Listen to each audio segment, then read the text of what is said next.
Let's give it up one more time for Kadara. Ladies and gentlemen, we appreciate your support of Cougar football and want you all to have a great time this afternoon. We'd like to remind everyone to please use caution when entering the stadium. Hi, everybody, and welcome into the Cougar Stadium here on the campus of College of the Canyons as we get ready for the first ever Jersey Mike's Valencia Bowl, the Mount San Jacinto Eagles and the College of the Canyons Cougars. I'm Matt Robinson alongside Jesse Munoz, the Director of Sports Information, Public Relations, and Athletic Communications. I think I got those right, but in the wrong order. Happy to have you along with us today. First time these two teams played, Jesse, since 1998 in the McDonald's Community College Bowl back in Antelope Valley. Yeah, a bit of a historic throwback here for today's bowl game action. Like you said, that was the inaugural season for College of the Canyons coming back in 1998. And, Mount San Jacinto made the jump to national division play a few years back, and here we are, Cougar Stadium, bowling season. Yep, first time we've seen these teams at it since that 1998 game. First time Canyons has been in the postseason or in a bowl game for the first time since 2017. They missed the postseason the last 2 years, but played in the SCFA playoffs in 2018, 2019, and 2021. So last time Canyons played in a bowl game was the Western State Bowl in 2017. I actually had that wrong. I forgot we played a bowl game last year. Thank you. Jesse Munoz says that to me as he kind of hits me on the shoulder as Mount San Jacinto won the toss, and they kick off. It's a short bouncing kick. Canyons misplays it at first.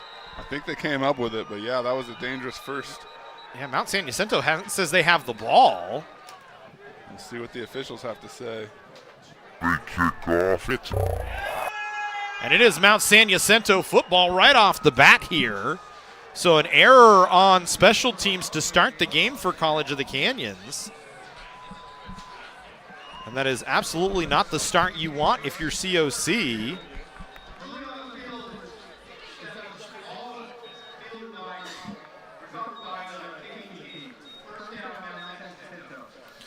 So the Eagles will go to work on offense here right to start, Jesse, and that is just about as bad as you could ask for a start for COC. Yeah, and for the Eagles, long bus ride down here, you're playing in a big-time bowl game, and then you get a break like that to start. You know they're loving it right now.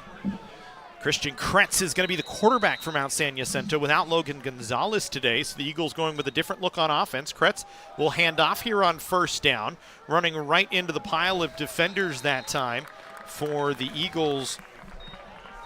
Looked like it was... I want to say that was Elijah Hall there to meet him first. And then he had a gang of guys with him along the way. So this Cougar defense really going to have to step up right off the bat here, Matt. With the Eagles have outstanding field position. And like you said, trying to capitalize on that early Cougars mistake. It was Ulrex Vega on the carry. Did not get much doing. He'll be in the backfield. They'll send Dante Sams off. They'll throw to Sams on a screen, and he's brought down behind the line of scrimmage by none other than Kane Omahundro, always right there to make tackles. Yeah, it was a nice job just fighting through that block. Looked like the Eagles had some guys in front of them, but old Kane Omahundro has been known to slip through and make plays like that. I have a feeling that that won't be the last time we call his name tonight. Always an impact player out there for the Cougars. Omahundro, 36 tackles, 14 of them the solo variety this season coming into today's game. It'll be a third down, 3rd and 11 from the Canyons 30-yard line. Kretz to throw, looking over the middle, incomplete. threw into double coverage. As out there in coverage that time was Kyle Wynn, along with Johnny Smith, I believe, was the other man running through. It might have been Jeremiah Alameu. I think it was Alameu, and then, like you said, Kyle Wynn just kind of closed in on that. Thought he might have had a chance to make a play on that ball, but broke it up nevertheless. Now here we go. Cougars almost out of the mess that they created here. Big time 4th down upcoming. Yeah, San Jacinto going to go for it here on 4th and 11. Kretz in the shotgun, takes the snap, looking, has to scramble, rolls to his right, throws over the middle, pass complete. That is a beautiful throw from Kretz, who is not a quarterback by trade, finds Mitch Aubrey for the first down. Yeah, nice execution on that. Just kind of rolls out and finds his man in some space, picking up the first down. College of the Canyons unable to get off the field on that one. But you're going to see just nicely blocked, gets on the outside, and that's an easy throw from that vantage point. It's a beautiful catch into plenty of coverage out there from Canyons in those gray jerseys. Canyons with the gray and the navy today. Go with a different combination here for the bowl game. Kretz will stay in the shotgun, has Vega behind him, will give. Vega will try the right side, and he's swallowed up behind the line of scrimmage. First man in on the tackle was Tony Testa. Tony Testa, another one of those guys, flies around, always near the ball. Him and Kane Omahundro both expect a lot of action from that duo. Testa, 59 total tackles, 26 tackle assists this season. That leads the team. He's one of the leaders in tackles behind Adam Gookins, who actually just ties him. Gookins was 60 on the season. This Canyons defense, Jesse, we talk about it. They are deep in terms of guys that can make plays, especially in the middle of the field, those linebackers just flying around everywhere at all times. Yeah, I'd really say all 3 levels, the defensive front and the secondary. Kretz going to try and run this time on a keeper. Testa has a hold of him. He's going to get some help as 3 different Cougars come over to make the tackle. Looked like Xavier Perry was over to help out as well. And I want to say Gookins might have been the 3rd guy to come in and knock him out bounds. He picks up 7 on the play, though. 6 actually they'll give him, so it'll be 3rd and 4 here for Mount San Jacinto. And you got to figure if the Eagles went for it on 4th down before, this has definitely got to be 2-down territory for them. So the Cougars got their work cut out for them. And we've, already in the early going, we've heard a lot of those leaders on this defense coming up and making plays. Let's see if they can finish it off here. So we'll go 3rd down. Kretz, empty backfield, throws a quick out route, caught towards the end zone, in for a touchdown for San Jacinto. Dante Sams, his 3rd receiving touchdown of the year, and San Jacinto on the board. Yeah, you're going to see here Sams just kind of runs a route. Missed tackle, puts his foot in the ground and gets it in. I think Vega kind of just a pick route that time from Vega, and that springs Sams. His 3rd touchdown of the season. Sam's the guy, 34 catches, 485 yards, averages 14.3 per reception, and 48.5 yards per game as the extra point is up and good for Mount San Jacinto. As the Eagles get on the board to start, I believe that was Anthony Sandoval on the kick. Didn't catch the number for Mount San Jacinto, but nonetheless, the Eagles get a 7-0 lead off a special teams turnover from Canyons on the very first play of the ball game, Jesse. Yeah, I mean, the Eagles came in here definitely with a plan. They won the toss and deferred. You don't bank on that's going to happen, but you certainly will swoop on that opportunity. And now you see the Eagles, converted on a big 4th down. We're able to finish off that drive. That's nice execution by their offensive unit. And for the Cougars now, I think it's just catch your breath. Let's look to regroup a little bit. They had some success defensively, just not enough. And so it'll really be up to this Cougar offense to lift this team up and get back in this ball game. So for San Jacinto, they don't have the number of plays or the yardage yet on the drive. We'll get that for you when it updates on Presto. As again, Sandoval, a low bouncing kick, and this time Canyons just going to fall on top of it at about their own 28-yard line, and that's where the Cougars will take over offensively. So San Jacinto, we heard before the game, kind of fighting off some injuries right now. They've had a number of guys go down and kind of just trying to get through the end of the season here. Credit the Eagles, they get on the board first. They're a 6-4 team playing in that really tough division. that hosts Mount Sac, or they've played actually Mount Sac, Riverside, and I believe Golden West this season for the Eagles, playing in the National South. Yeah, and like we talked about, is a program that only made that jump a few years ago.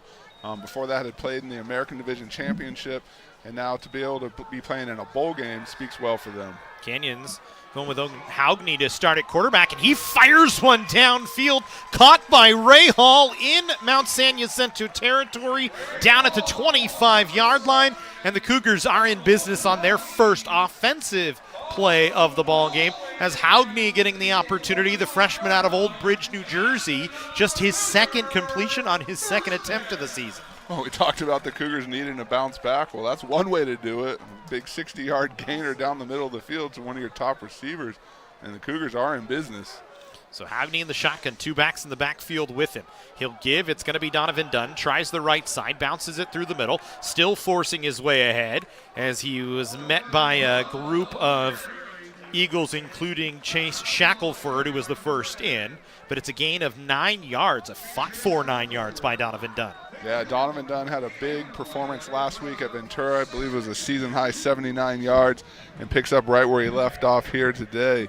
A player that has been running with a lot of power the last couple of weeks, really starting to pick things up, had earned some more opportunities out of the backfield. Yeah, 111 carries, 323 yards coming into today, so he's got a heavy workload, doesn't have the yardage maybe he would like, and you see he loses 3, maybe 4 that time, as it was just strung out by the Eagles. Exactly right. The Eagles just pushed him outside. He tried to cut it back, and just nothing doing. All your protection's already going the other way. But regardless, like I said, running with a lot of spirit these last couple of weeks, that's going to be an important piece for the Cougars as they continue to do battle with this Eagles team. So we'll go 3rd and 4. Haugney in the shotgun, Dunn to his right. 3 receivers split out to the near side for Canyons. Ray Hall, the far man on the far side of the field. Movement up front on Canyons. And it'll be a false start penalty on College of the Canyons. And you could see it was the left, I think left tackle, 79. Yeah, they got Clay Bachman on that one. Thank you.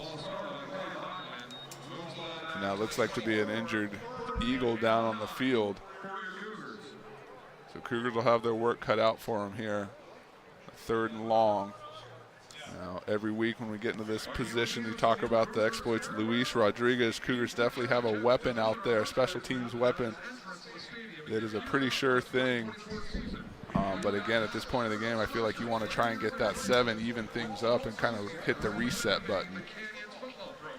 Yeah, 9:57 to go here in the first quarter. 7-0 Mount San Jacinto. They went for a 7-play, 29-yard drive after the turnover on Canyons. Just not at all, as you said, Jesse, the way that they wanted to start this ball game, but have a chance here. And it's interesting, we see Haugney in at quarterback. We have not really seen him. We have not seen him at all this year, to be quite honest, as it's been it's really been Brady Welch, Logan Scarlett, although we've been without Scarlett, dealing with an injury right now. I'm not sure why Brady Welch not in there. We've seen Luke Coleman a few times, but Haugney getting a start here in a bowl game. Haugney out of Old Bridge, New Jersey. Hopefully he's got some friends and family back east watching. So he is making the most of his opportunity thus far. So Haugney will go here in the shotgun, Dunn to his right. Line calling out protections here early on. Haugney will take the chest-high snap, looking to his left, trying for Ray Hall in the end zone, and he's hit while he's going out of bounds. Cutting across to knock him out of play was Shackelford, and that'll bring up a 4th down, which usually means Luis Rodriguez will come out to kick. Rodriguez, 19 of 23 this season in field goals, one of the best kickers in the state this year. He's got the long in the state this year. He's got the most field goals in the state this year. He's got the most field goal attempts in the state this year. Certainly a weapon on the offensive side. 2 weeks ago, we saw him against Bakersfield, a 54-yarder, the longest of the season, a 21-yarder to win the game in the 4th quarter. So certainly an opportunity here at 41 yards. Kind of a chip shot for Rodriguez with the leg. He gets it up. Is it through? It looks like it is. The kick is good. Canyons gets on the board in their first offensive possession on a 41-yard field goal from Luis Rodriguez. Rodriguez, again, just continues to come in and do great things. You know, Matt, you talked about the season-long statistics. It's particularly impressive when you see them all on paper, the cumulative effects of a year-long, you know, number one in the state in several categories.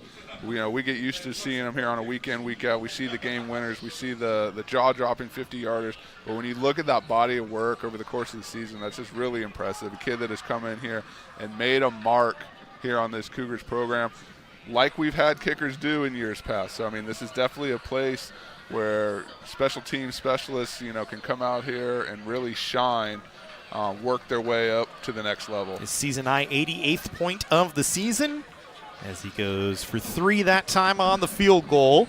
And Canyon's back within 4, just really a little over 5.5 in. So you like it after the response off the touchdown from San Jacinto on a short field. You get a touchdown or a field goal of your own. Not the 6 you wanted, but you'll take it. But you know what? I think looking back at this game, you might circle that as maybe the most important drive just because of what it does for your team, that confidence kind of settling things down. You got the big chunk play that now the defense has to respect.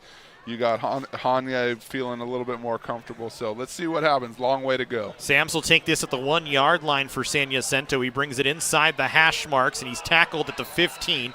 Good tackle in special teams that time. Coming across for Canyons, I believe it was Jared Uradell that came through and got a hand on him. Yeah, you're absolutely right. That's a nice job just shooting through and getting just enough of the ball carrier to bring him down. And so, again, the Eagles going to have a little bit of a long field in front of them, exactly what this Cougar defense would like to see. Didn't have that benefit the last time out. And so I'm sure like the rest of this squad down there, raring to go, Sunday football here in Cougar Stadium. You've got to be excited for something like that. When we talk about different quarterback here in Christian Kretz, how hard is this for both sides really defensively, having quarterbacks that there's no tape on anywhere? Coming into today as Kretz will throw. Vega catches, tries to bounce through a tackle, and he's brought down. Gets a half a yard, I think they're going to give him, maybe to the 16-yard line. It'll be 2nd down and 9. Yeah, I mean, you talk about the no tape. Definitely presents a challenge for both sides. You know, you kind of know what you're getting, but you maybe not know what package it's going to come in. But I think, you know, again, you talk about tape. That is one of the most important things about bowl games. It's an extra opportunity to get your guys on tape. It's an extra opportunity for those guys that maybe haven't played a ton the whole year to earn that opportunity to get out there and run around and see what they can do. So, you know, you relish the opportunity, you try and make the most of it. Canyon's throwing some pressure. They're going to force Kretz out of the pocket, and he'll just throw it away into the stands. Dan Corbett down there couldn't make the play. We'll give him a hard time about that one later, the defensive coordinator, and maybe that's why he plays defense. Yeah, right? I was going to say, he's made a ton of plays on the other side of the ball.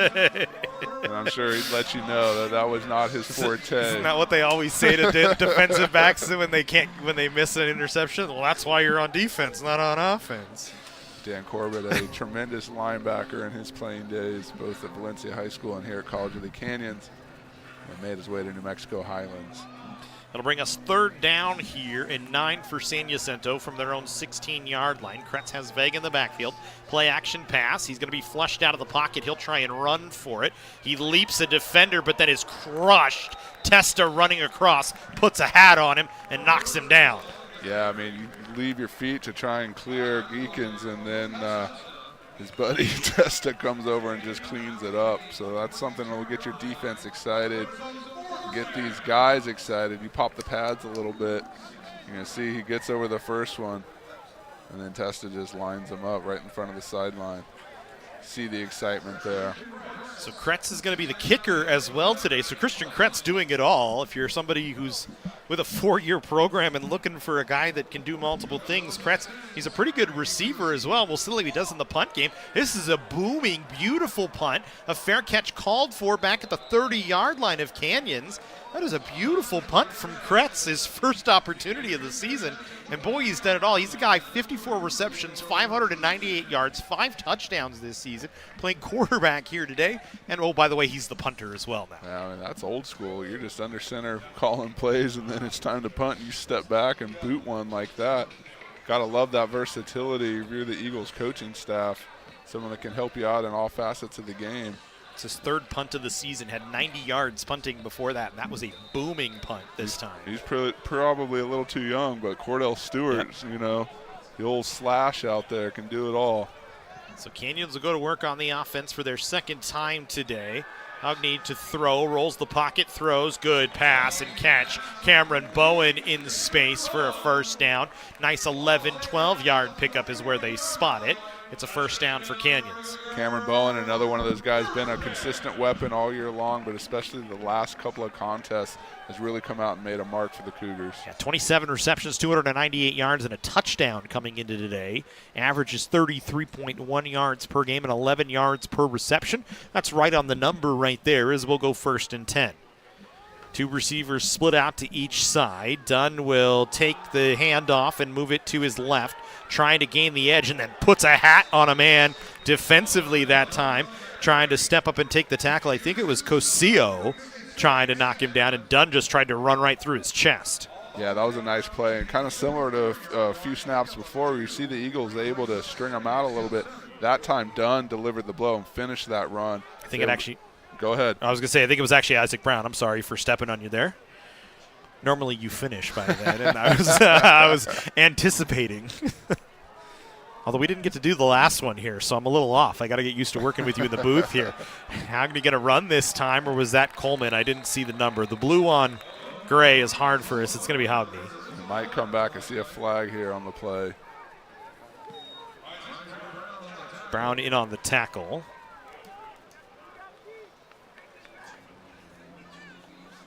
And it's going to go against Canyons. It looks like it's a hold. Holding. Offense, number 67. 10-yard penalty for the previous 5. So they get Sean Scott, the freshman out of West Ranch High School, going to be called for holding. So it'll back Canyons up. 2nd and 17. So behind the chains at the moment are the Cougars.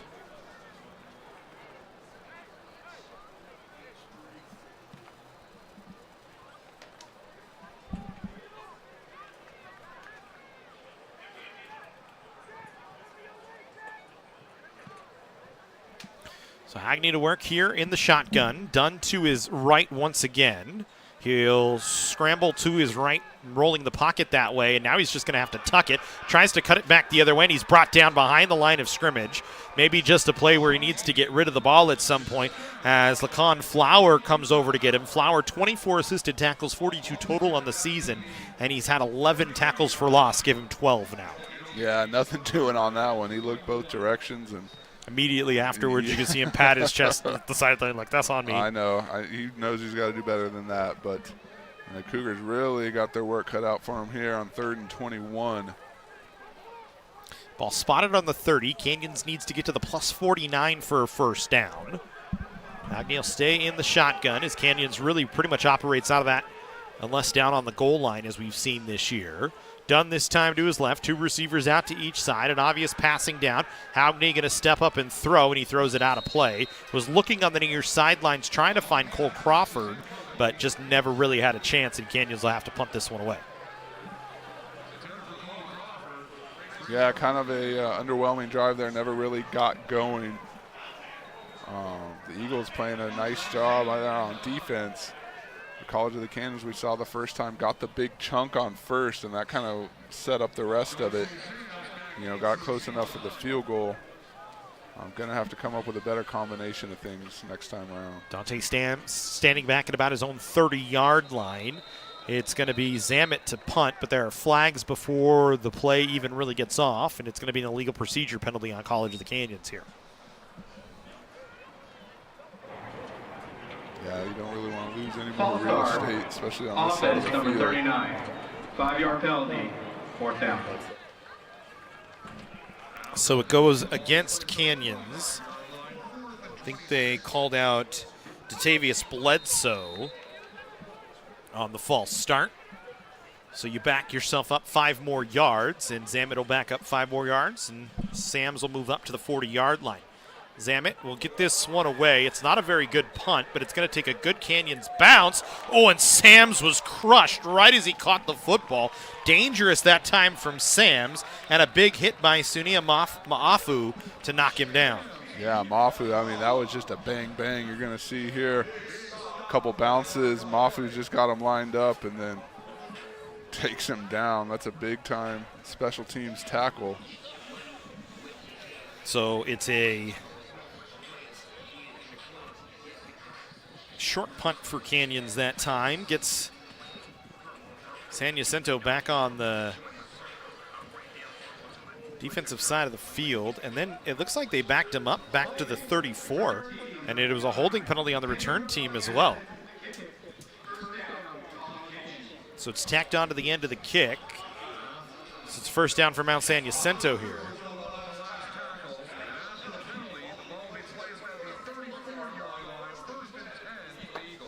So the Eagles taking over first and 10. Ball spotted on the 34. 5:24 to go here in the first quarter.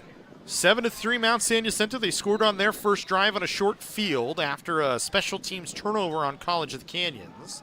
Kretz will run on the option right up the middle, and he's got 8 yards before he's brought down. Tackle that time made by Datavius Bledsoe as he brings him down at the 42-yard line. It'll bring up second down and 2.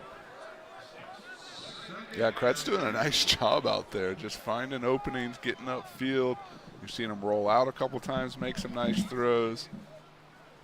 If you're the Eagles, you got to be more than content with what he's doing so far and kind of dictating things in this game. So we'll go second down and 2. Kretz looking at the sidelines, has Vega along with Sams in the backfield with him. They'll send Sams in motion. Kretz wanting to throw, looking up. Now he's going to have to try and scramble away and just dumps one in the dirt from Vega. No flag for a late play that time on Canyons, and I think it was Jackson Stein just trying to drag him down. Yeah, just kind of missed it on the camera, moved a little bit. You see it there, and you can see Kretz. Yeah, a couple people calling for a penalty, but like you said, I think he's just playing to the whistle. Nothing malicious. Maybe a little. Maybe malicious. A little. Stopped you in your tracks that time. But still playing to the whistle, so you got to appreciate that. It'll bring up 3rd and 2 here. You like the play from Kretz, though, able to see that he's got Vega nearby and doesn't get called for intentional grounding, knowing he's wrapped up by Stein and doesn't have anywhere to go, and you don't want those big paws of Jackson Stein on top of you. As we go here on 2nd and 2, Kretz going to just run. He'll have the first down. He'll secure the football and go down at the 49-yard line of Mount San Jacinto. Points ahead for a first down, and the Eagles will move the chains. Yeah, Kretz listed at 6'1" and 207. I mean, nothing frighteningly fast, but it just seems to be in the right place, gets a good first step. Has been able to matriculate upfield a couple times here. Does a good job following his blockers. I mean, so far he's having a pretty standout first quarter here. Especially for a guy that has not played quarterback this season, from what we can find. It was Logan Gonzalez for most of the year, started all 10 games, threw for 3,191 yards. But they don't have him today, so they go with Kretz here on first down. He'll give, not much for Vega, brought down behind the line of scrimmage. Yeah, I think that was Jackson Forte right in the hole to meet him there. You are correct, sir. And that's a nice job, just penetrating, getting upfield, disrupting things. Forte, team high 12 tackles for loss this season. Yeah, he's an impact player out there for this defense. We've seen, like you said, the tackles for loss, the ability just to cause misdirection, to get upfield and change the course of the play. He seems to always be out there. So it's a loss of a yard. Kretz going to go in 5 wide here. San Jacinto kind of taking their time getting set up. 10 on the play clock here. Kretz will step back to throw. A screen underneath, incomplete. And then a couple of bodies crash together. Flowers on the hit, and the intended target, Mateo Lacan. And it'll be 3rd down and 11.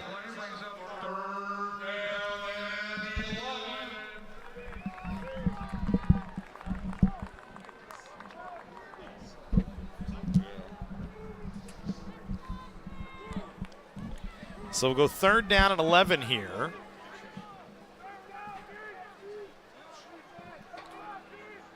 Kretz with a receiver a back to his right, 3 receivers out to the right side. Vega stays into block. Kretz throws over the middle, complete into the zone. First down for Mount San Jacinto. Pass caught that time by Mitch Aubrey. Aubrey, 4 receptions, 37 yards before today, but the wide receiver, 2 big receptions to move the chains, and San Jacinto moves ahead here. This is a team from Mount San Jacinto during the season on third down was just 37%. They've converted a third and a fourth down here today, and they're on the plus side of midfield at the 33-yard line. Vega in the backfield next to Kretz to his right. 3 receivers split out to the right side once again for San Jacinto. Kretz will keep this time on the option run, and he's brought down, but not after a gain of 7 yards. In on the tackle was a Johnny Smith that time. And then there was some pushing and shoving on that far side of the field between Sams and Dylan Flowers. I think both those guys lucky they didn't get flagged on the play. Yeah, always want to try and control your emotions. Especially this early in the game. But, you got to figure there's going to be a little jawing, a little back and forth. This is the last time to get it in. And so we'll see how that plays out the rest of the way. 2nd and 3 from the 26 for San Jacinto. Kretz to throw, 2-step drop, throwing pass, incomplete, knocked out at the last second. Diving across that time was Adam Gukins to knock it away from Emilio Valencia, who was wide open. Scratch that, not Valencia, Jackson Wang, who was wide open. Did they call it a fumble through the end zone? They're going to call it an incomplete pass, and I think that's correct. You see on the replay here what happens. Yeah, he never got a football play off. I think that's the correct call. Yeah.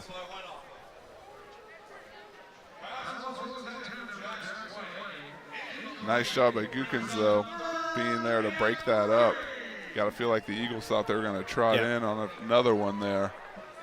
And so now a big-time 3rd down. Wang, one of the favorite targets of San Jacinto this year, 775 yards, 8 touchdowns, averaged 77.5 yards per game this season on just 48 receptions. So he's a guy that can secure the football. We take another look at the replay here after a false start on Mount San Jacinto, so that's going to back them up and make it 3rd and more than the chains. Call it 3rd and 18 here. We had a replay, and we cut out of it. Oh, did you get it, Emery? I didn't see it. No, it's okay. We're okay. Sorry, talking to our director producer over here, Johnson. It's a Sunday. We're all thrown off today. Everybody's kind of in a different space as we go here on 3rd and 18. Kretz to throw, pass, incomplete, broken up once again. Jeremiah Alemeu on the breakup that time for Canyons. Alemeu right there, perfect position. You're going to see here on the replay, Kretz looking to his guy the whole way. Alemeu, nice job, just gets a hand in there. A little bit of a body breaking up that play. And we'll see if San Jacinto, they went for it on 4th down from a similar spot earlier today. It's actually 4th and 8, not 4th and 18. So they're going to back up to 4th and 8 here. They're going to go from the 31. They got their last 4th down, 1 for 1 today on 4th down. They'll try it again here. Kretz to throw, blocked at the line of scrimmage. It got tipped, and I think it was Terrell Brown that got a pop and knocked it away. Yeah, I think you're right. He came off the field really excited with himself, and sometimes that's all it takes. You get a hand, clog up those passing lanes, and that'll turn the ball over back to the Cougars. Nice job, Terrell Brown. Another one of those guys, we probably don't call his name enough, the impact that he has out there on nearly every snap out of Killeen, Texas, making a name for himself out here in Southern California. 40 tackles, 3.5 sacks this year for him. And he gets the turnover on downs for Canyons. They're going to run it here on 1st down. A little miscommunication. Ooh. Ball is out. And they are saying no. The half judge on the near side saying no. I was going to say, it looked like he... Yeah, he was down. Yeah, you can see the fumble, the ground caused it there. The extension there. That's a nice play by Here's the a good official. look of it.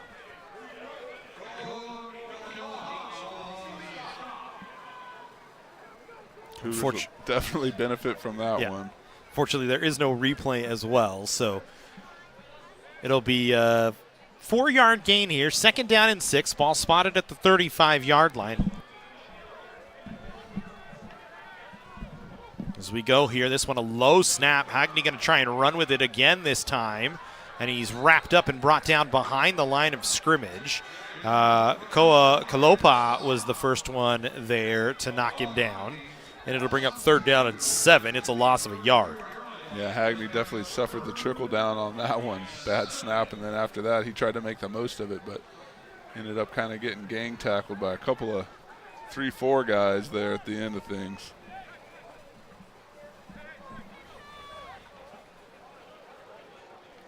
So 3rd down and 7. Canyon's going to let the play clock run out here at the end of the first quarter. So it's a 7-3 Mount San Jacinto lead. As we go to the end of the first quarter, second quarter action when we come back.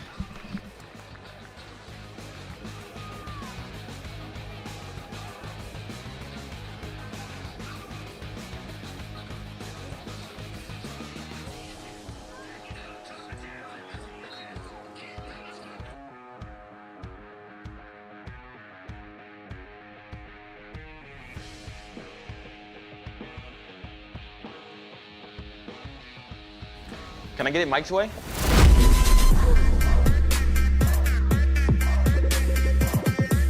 What's happening?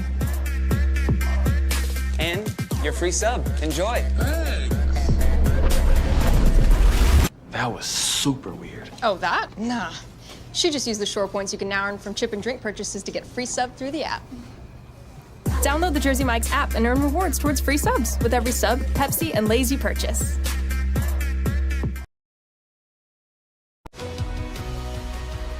Whether we're on the move or stuck in one place, it's with us, comforting, healing, and transforming lives. It's the power of you. With 4. So on 3rd and 7, sorry, we come back in just a half second late here. 3rd and 7, nothing for Haughey that time. He's brought down behind the line of scrimmage. That'll bring 4th down and 7 as we come back in Valencia.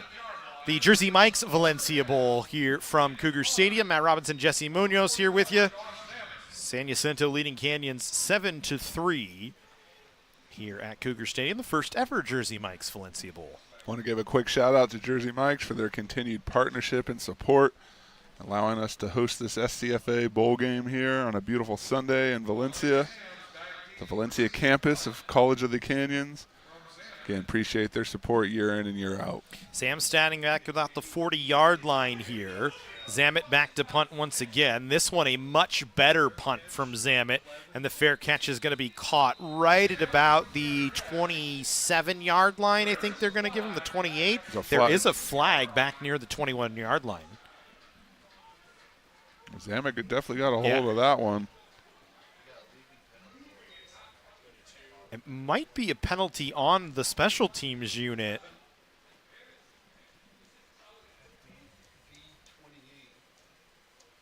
Prior to kick, personal foul, receiving team, number 15. Leaping, 15-yard penalty, automatic first down. So it's a leaping penalty on Mount San Jacinto. I don't think I've ever seen that. Definitely not at this level. I mean, I think it's similar to what you see sometimes in the pro game. The bracing penalty. Or the, where they're lifting off and jumping off of somebody. You see it right there, yep. And so that's, again, have not seen that, not on a punt at this level. But credit to the officials for spotting that and making that call. It doesn't matter if it's game 1 or game 11. You never know what you might see when it comes to an athletic contest here. As we go here on 1st down and 10 for College of the Canyons, so they get a break here on the leaping penalty. Like I said, I don't think that it's, I think they call it bracing in the NFL, right? Don't they, or something like that? When you do that same thing on it's usually on a extra point. How are you going to throw? Takes a shot downfield, incomplete. There's going to be a flag for pass interference on the far side of the field against Mount San Jacinto. It's going to go against Greg Jackson that time, as he had just a little bit too much of a grab on the Canyons receiver on the far side, and Cole Crawford. Yeah, Jackson pleading his case, but you're going to see, I kind of missed it there, but they do get tangled up there down the sideline. Let's see if we'll get a better look at it here. Jackson kind of reaches out for him. He'll never able to get his second hand up. So it's the Canyons' 1st down. 1st and 10 now from the plus 43-yard line. So the second time today the Cougars have been across midfield. They get some help off a couple of 15-yard penalties on Mount San Jacinto. We go 1st and 10. Hagney will take the snap. 3-step drop. Standing in the pocket comfortably. Plenty of protection. Now it breaks down, and he's got to be sacked. Brought down behind the line of scrimmage as getting in on the tackle is Lighton, the first one there. Not much that Hagney could do. Had plenty of time, and that's just a coverage sack. He's going to have to come off the field. He's lost his helmet as well. Yeah, I mean, he had all day back there to survey things. And hell, like you said, Matt, just a split second too long. Nice job, the coverage for the Eagles. Didn't have a place to go, but he was certainly well protected up front. So we'll see Luke Coleman for the first time today. Coleman 7 of 14 on the season for 148 yards and a touchdown. The freshman out of El Camino Fundamental High School, Sacramento, California. Young man coming down south to play some football this season. He's been featured a lot in the short run game for Canyons on the goal line, as generally he's the man under center when the Cougars get in that jumbo package. He'll throw here, quick out route, good catch, and a completion that time out of bounds to Cameron Bowen. It's a nice little job from Coleman that time to come in and first throw of the ball game, a completion.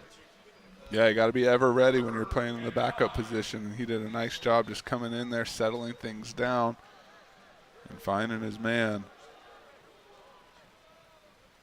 So they'll go third down and 9 here. Just going to stay with Coleman.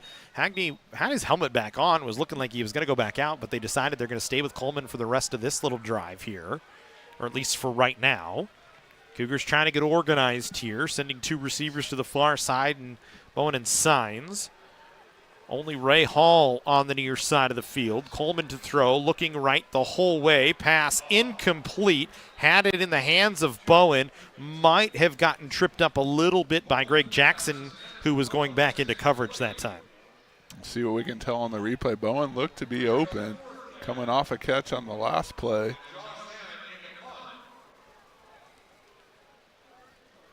Yeah, Ball I was think, there, yeah. Jackson, I think, maybe just got enough of a hand on him to stir his concentration.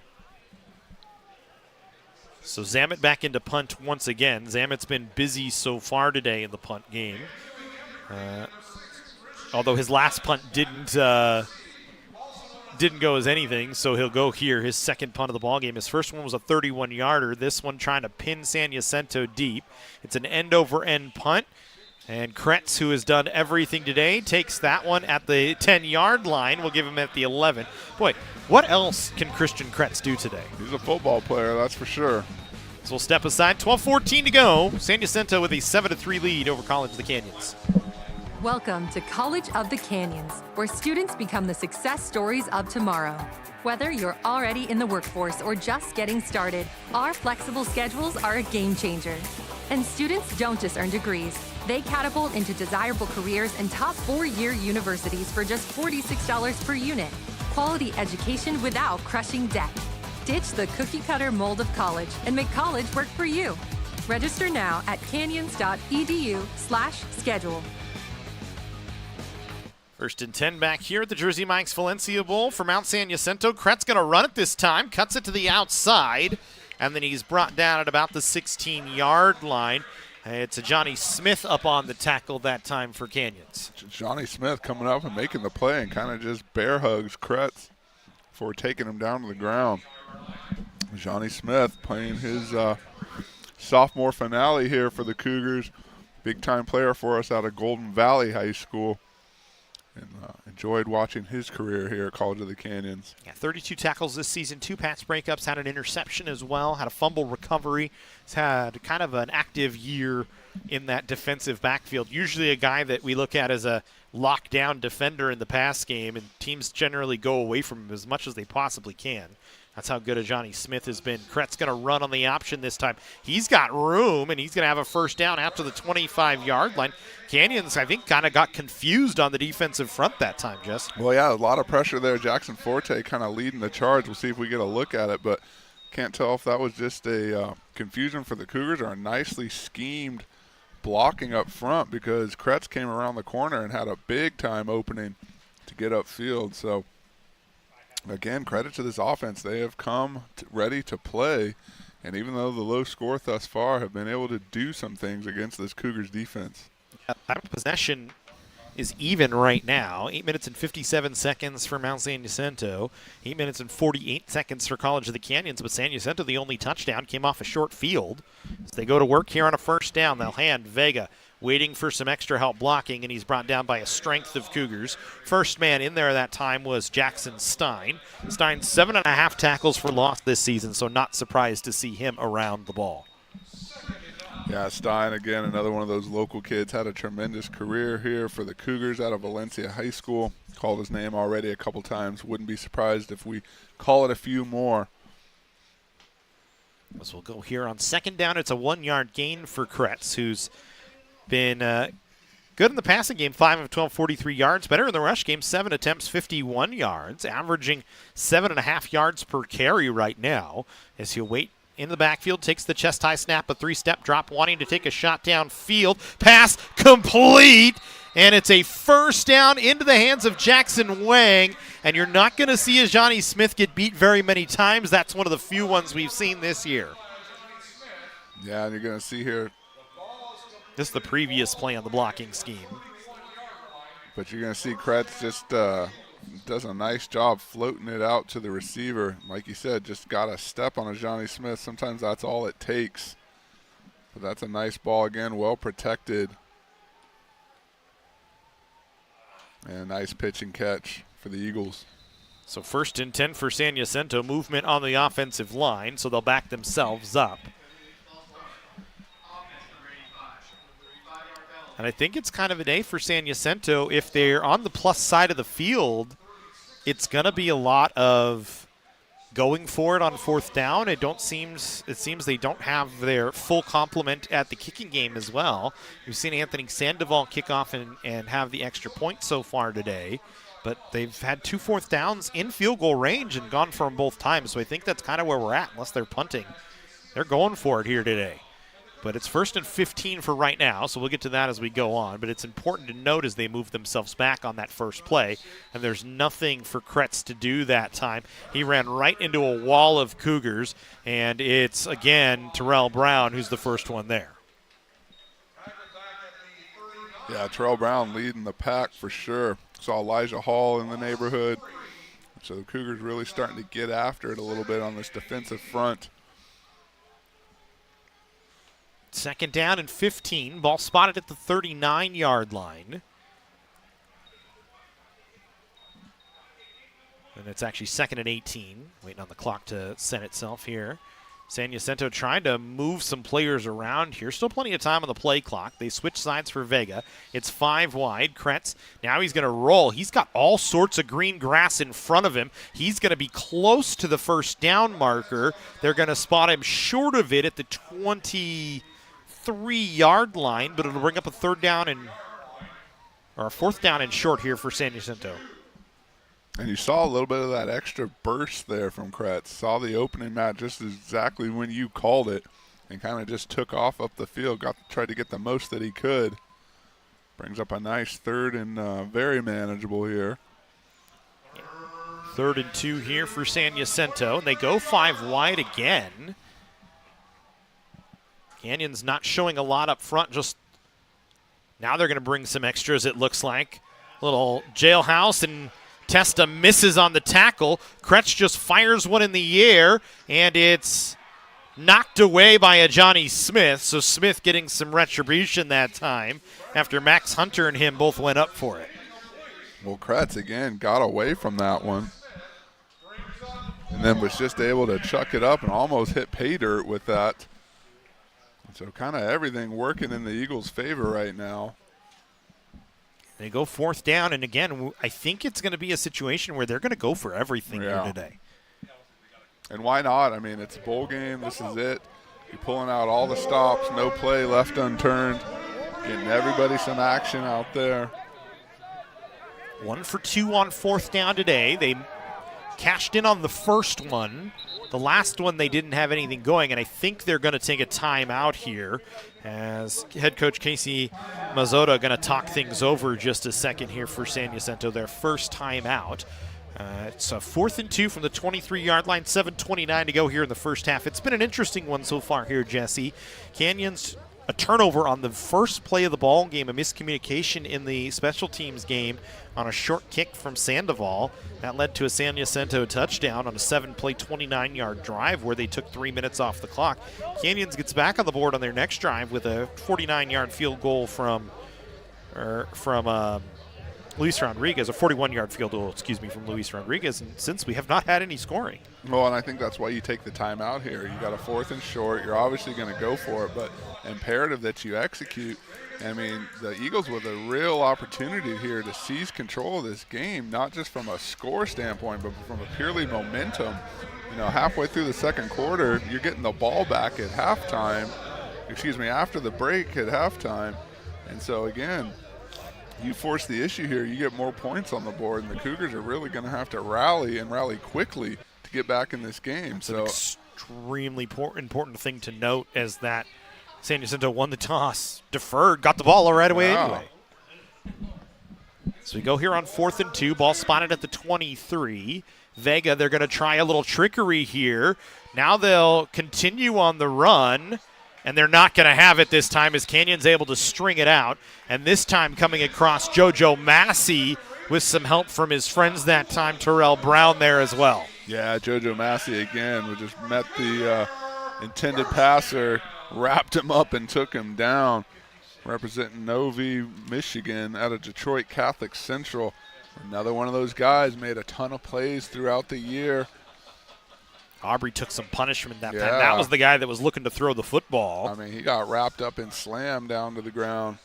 And so now, okay, you get off the field on 4th down. You stymie any chance of the Eagles seizing control.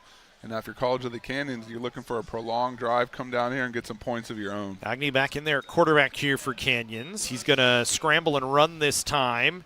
And brought down at the line of scrimmage. I think he's going to get back to the line. A big paw of Darius Holmes came out and brought him down.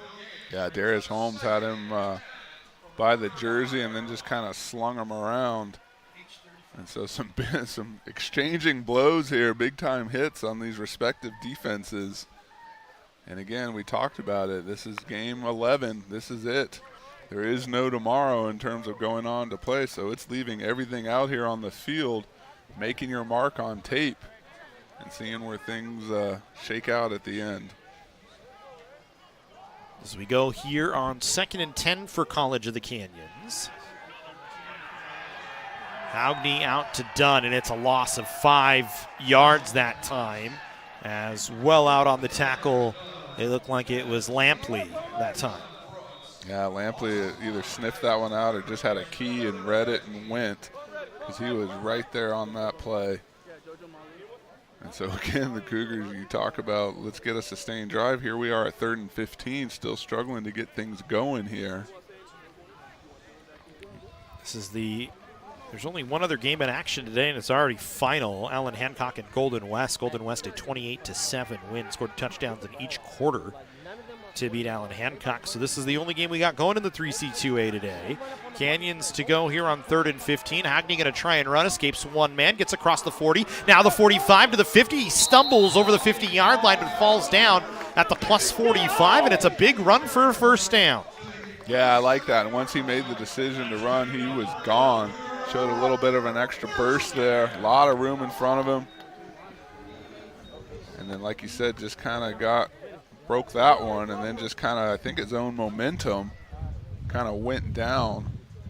It was enough to take him down, but again, there's that big chunk play we talked about, and now you really try and build on something here in this final 5 minutes. Only 5 carries, 18 yards this season for Agnew, but he gets a big run there, and Canyons in business. 1st and 10 from the plus 47. They'll hand Dunn right up the middle, nothing doing. Gets 3 yards as he gets to the 45-yard line, and then was drug all the way back to the Canyons 45-yard line, but they give him forward progress. It'll be 2nd down and about 8 yards here.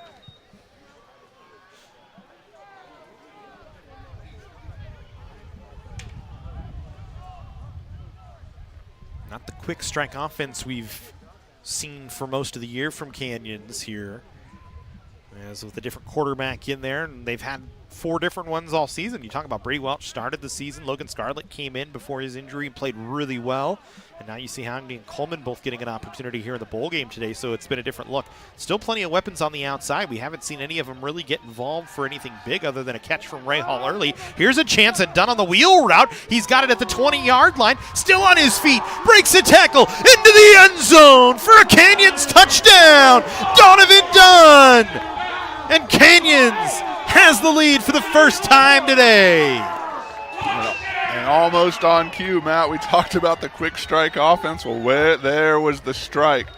Comes to Donovan Dunn, like you said, just coming out of the backfield, able to haul it in, makes a little move here, just enough to get by, and then I think he sees the end zone, and that's all. Nothing stopping him after that. But a nice job. We talked about him playing well the last couple of weeks especially. And no bigger play than that one gets the Cougars back on the board. Only his second touchdown of the season. He's only had 1 rushing touchdown this year. That's his first receiving touchdown of the year. He hasn't been used in those goal line situations, so that's why the touchdown numbers are not up, but he is their heavy back this season as he gets into pay dirt for the first time in the passing game this year. And Canyons has a 3-point lead at 10-7 as Rodriguez drives it through once again. Rodriguez has been nearly perfect on the extra points this year. 29 of 31 as you take another look at the wheel route.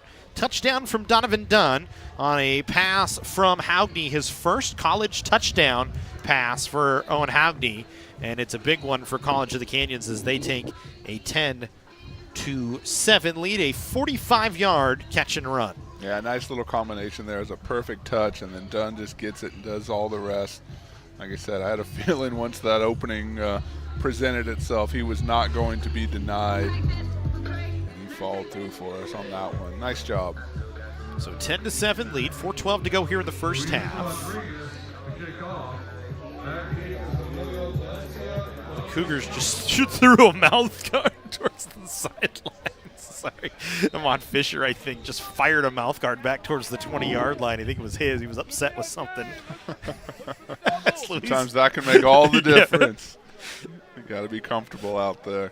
Rodriguez will kick this one away, and he will kick it back down to the 5-yard line where it's taken by Sams, brought to the 20, and he's hit by Kane Omohundro.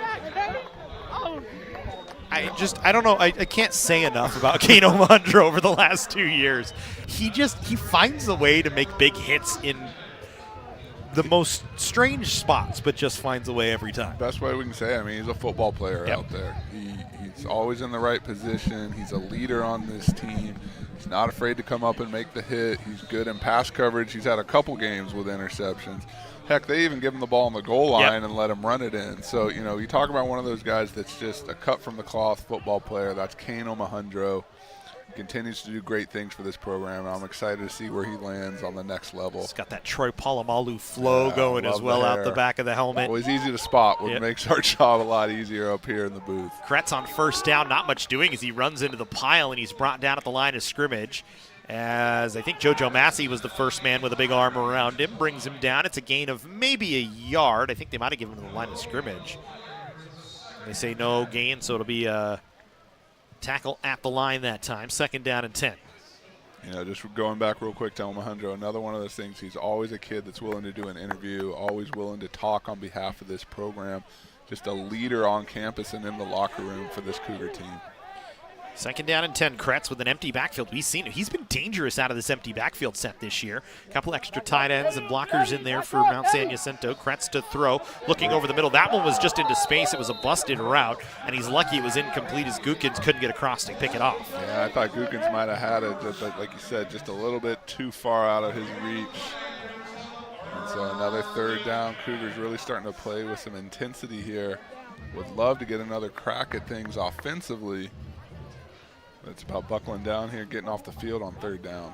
It's turned into a really nice day here. We had some rain in the forecast yesterday, and looking like it might have done today. We thought it was going to be cloudy, but it's turned out into a nice, bright, sunny day here in Santa Clarita. I mean, I know snow in a lot of places across the country, but here in beautiful Southern California, it's another perfect day. Kretz in that 5-wide set again. He's going to be flush from the pocket, kind of pump fakes. He's not going to have enough for a first down. He saw Omohundro there and said, I'm just going to think better of this and go out of play. Probably a wise choice. Omohundro creeping up in the vicinity there. I'd do the same thing. I don't blame him one bit.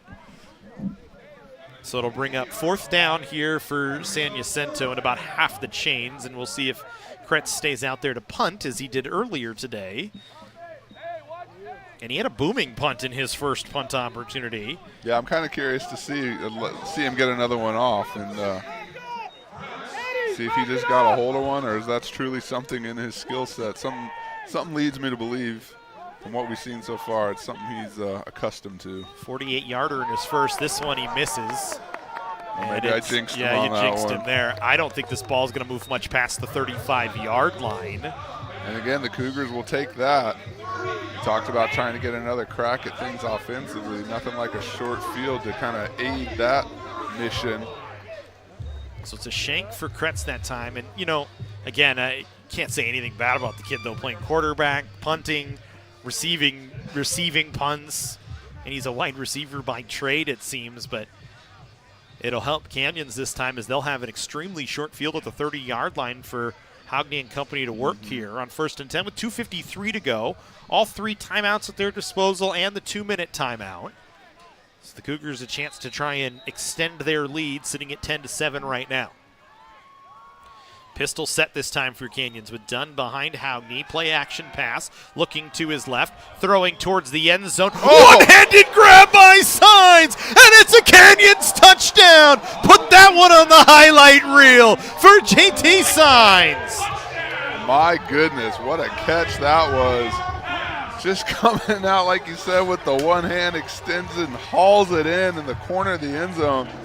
A beautiful ball, and the Cougars seem to be in rhythm here, at least offensively. That was a tremendous catch, and you said it, Matt, put it on the highlight reel, because that's just an athletic route and an athletic play. You heard me gasp with excitement before you could even get the call off, and that's just a nice job. I thought we might get a patented Jesse Munoz table bang right there.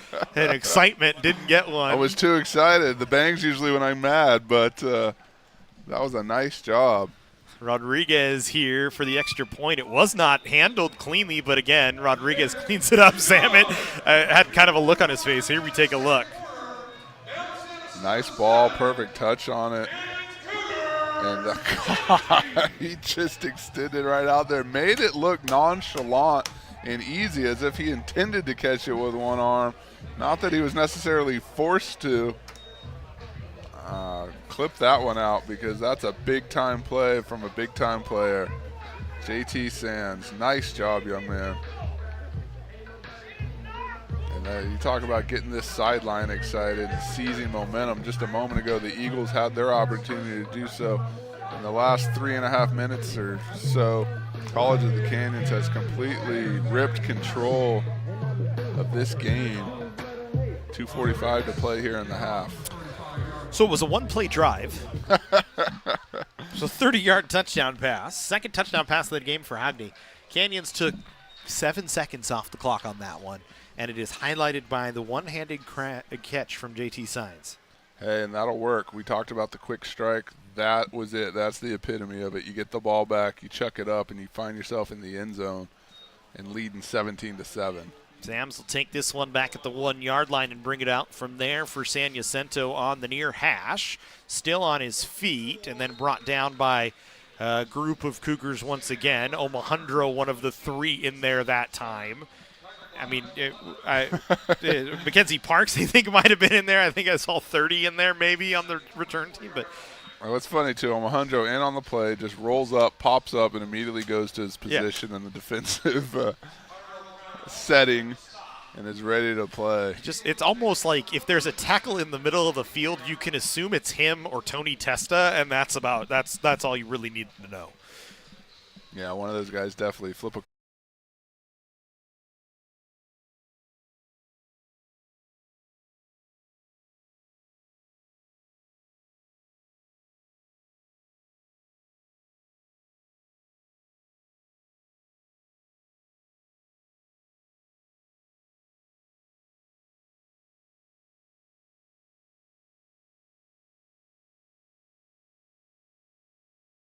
Technical difficulties, folks. Our computer seems to have been messed with and is having some sort of issue, so we'll hopefully get that cleaned up at halftime. There's 1 minute and 49 seconds to go here in the second quarter. It's 4th and 12 for Mount San Jacinto. Krentz is going to kick this one away as the ball spotted back at the Mount San Jacinto 22-yard line.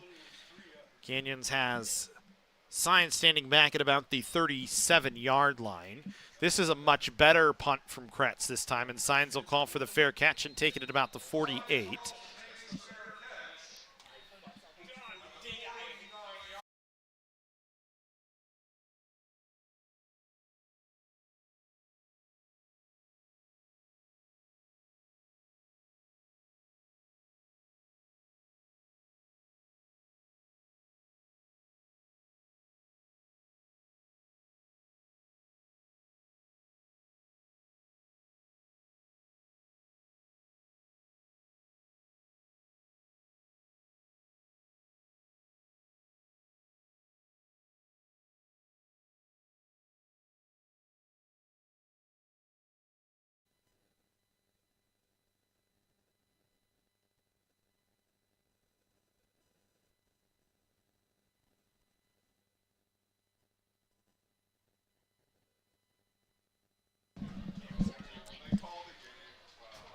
Sorry about technical difficulties once again. We're still fighting with our computer system, so we apologize to you, but 17-7 in favor of College of the Canyons. Cougars with the ball. Mount San Jacinto on their last drive went 3 and out, had to punt it away. Cougars just used their first timeout and have the ball here. 1st and 10 from the 35-yard line after a nice run from Haugney.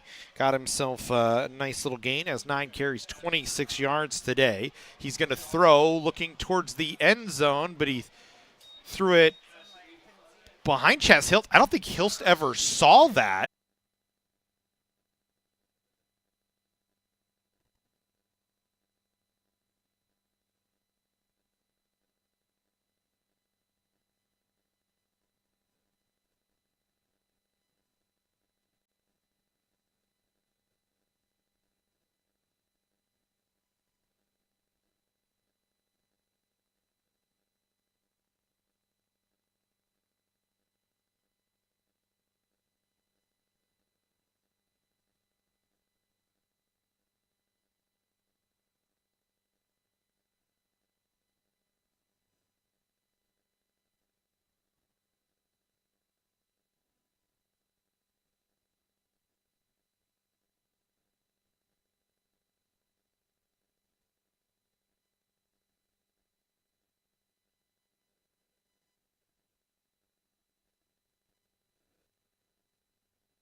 Mic test, mic test. Take out.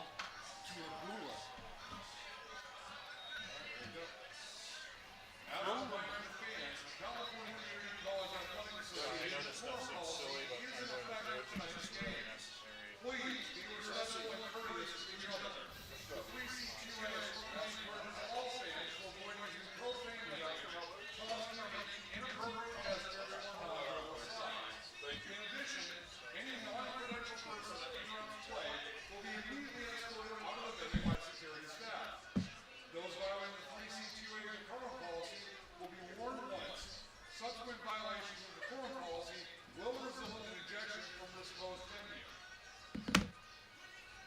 Also a reminder that our concession partners, I Love Ice Cream and Lovely Tacos, are still open for business in the stadium today. All season long. Included on today's menu are tacos, burritos, quesadillas, loaded nachos, and much more.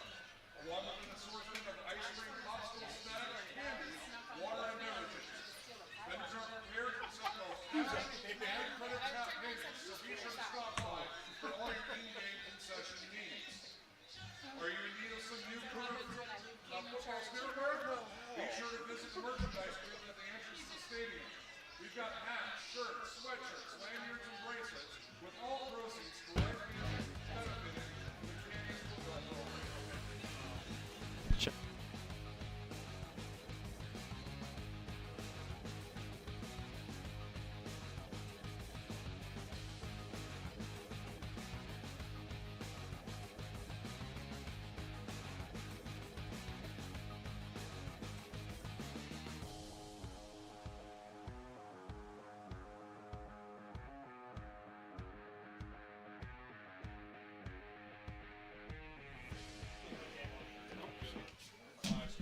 All right, welcome back in here to. Welcome back in as we go back to second quarter action. We're sorry we had some technical difficulties trying to get that figured out. We look like we're back up and running here. As it's Mount San Jacinto ball out of the timeout, or out of the halftime, as Canyons will kick it away. We thank you for staying with us, and like I said, we apologize. We had some technical difficulties. Our entire computer system shut down, so we had to go get a whole new system and bring you the second half here as we go back to work College of the Canyons and Mount San Jacinto here from Cougar Stadium. The Jersey Mike's Valencia Bowl. Matt Robinson, Jesse Munoz with you. And, hey, we're back up, Jesse, at least. That's the Hey, we least. made it back. We're going to finish strong. It's been a great game so far. Nice conclusion to the season. Hopefully we don't have any more issues along the way. But, again, just to echo what Matt said, appreciate the viewership, appreciate the patience as we work to get back online. Kretz back to work on offense here. He'll throw a swing pass out to Vega, who's tripped but stays on his feet. And then he's brought down over near the 39-yard line. In on the tackle that time was Elijah Hall. And it'll bring up a second down. Momentum kind of shifted in the Cougars' favor there towards the end of the second half. Tacked on an extra 3, field goal from Luis Rodriguez near the end of the half. And you remember Mount Jack won the kickoff but deferred, and then the Cougars fumbled on the opening kickoff, allowing the Eagles to jump ahead 7-0. As this one brought ahead, Vega still on his feet. And it's going to be enough for a first down here.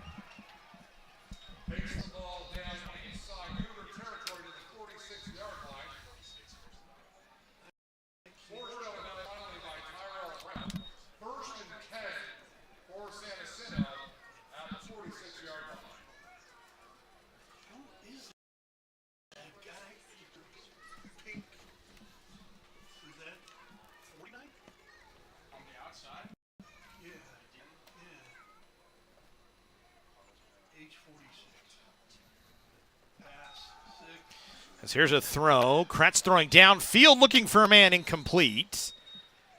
And it'll bring up second down. Took a shot at that one.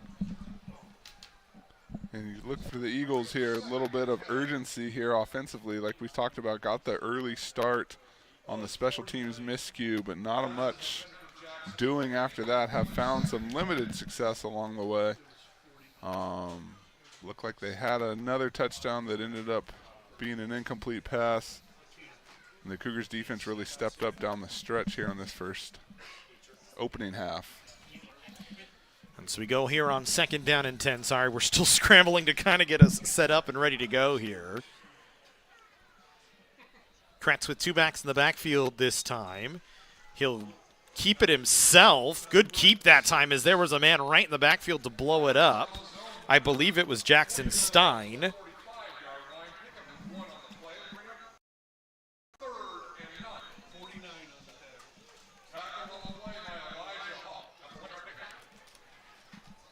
As Hall had the tackle, so it's a 1-yard pickup.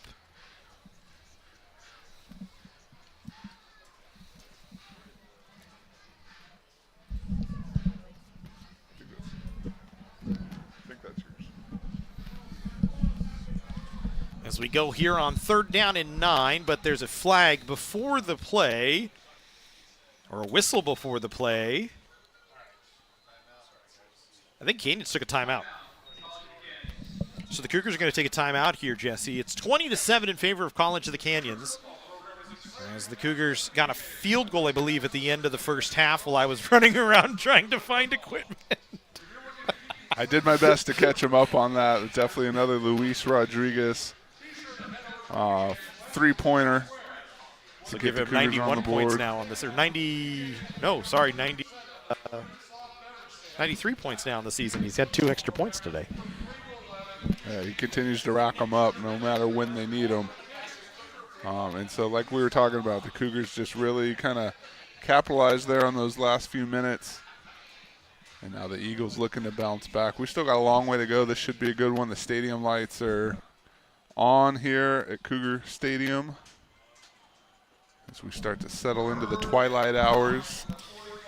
Yeah, lights turning on here. It's getting a little dark. It'll get dark quickly here as we get on to the 4 o'clock hour here in Santa Clarita. Kretz on 3rd and 9 from the 45 of Canyons. Takes the snap. He's got 5 wide. He'll throw underneath. Pass caught. And that's going to be enough for a first down. That's a good pitch and catch-out time to Aubrey, who's got enough for the first down. Yeah, and so like we talked about, just kind of really starting to get things going here. The Cougars are going to have to finish what they started towards the end of the second quarter and keep that sustained attack. We want to play clean, mistake-free football and get out of here with a bowl game victory for this program. Lots of changes happening here for Mount San Jacinto. Cougars going to run a late sub on as well, since they can, because San Jacinto has to wait and give Canyons the option to sub on. That's something that changed years ago and has trickled down into the community college ranks. Kretz will throw quickly, caught. Aubrey, he's got room to run, still on his feet, and he's knocked down at about the 20-yard line. Coming across to lay a hat on him, but not after he was able to get the first down that time. Was Durant Goodman, I believe. As Flowers was also over there for the tackle. Yeah, and did a nice job getting the ball out. It looked like Elijah Hall comes screaming in with a big paw up there in the face of the quarterback. Was able to connect on that, and now the Eagles doing a little bit of something here, knocking on the door in the red zone.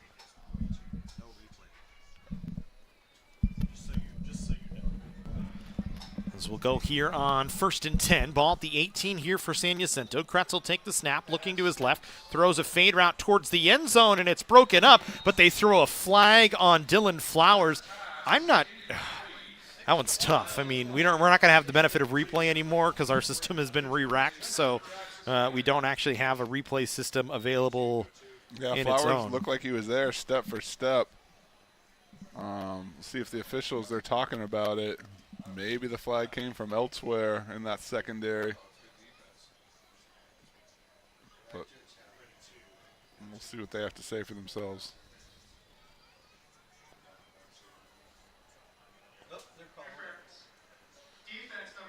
And they are going to call a pass interference here. So it'll be a first down for San Jacinto. That's a tough play, as it looked like it was beautiful coverage from Flowers, but maybe just had too much hands on the intended target. So we'll go first and goal here for San Jacinto, down at the 2-yard line. Kretz 11 of 22 today, 139 yards. He and Haugny been dueling today. Haugny 6 of 10 for 149 yards and a couple of touchdowns. I wouldn't be surprised to see Kretz keep it here, a little misdirection, something, try and get in the end zone. Just 5 at the line of scrimmage here for Mount San Jacinto, and there you called it. Jesse Kretz going to get into the end zone as he ran through Alameu at the goal line, and now everybody piled together as a little late pushing and shoving, and the official is going to get in there to shut that down real quick. Yeah, there was definitely some jawing going on. I mean, and, you know, that's an exciting play if you're the Eagles. You come out here, you look like you were down and out, you come back and answer early in this third quarter. Got to feel excited. And if you're the Cougars there, maybe a little bit of frustration, like, hey, this is not the way we plan things to get started here.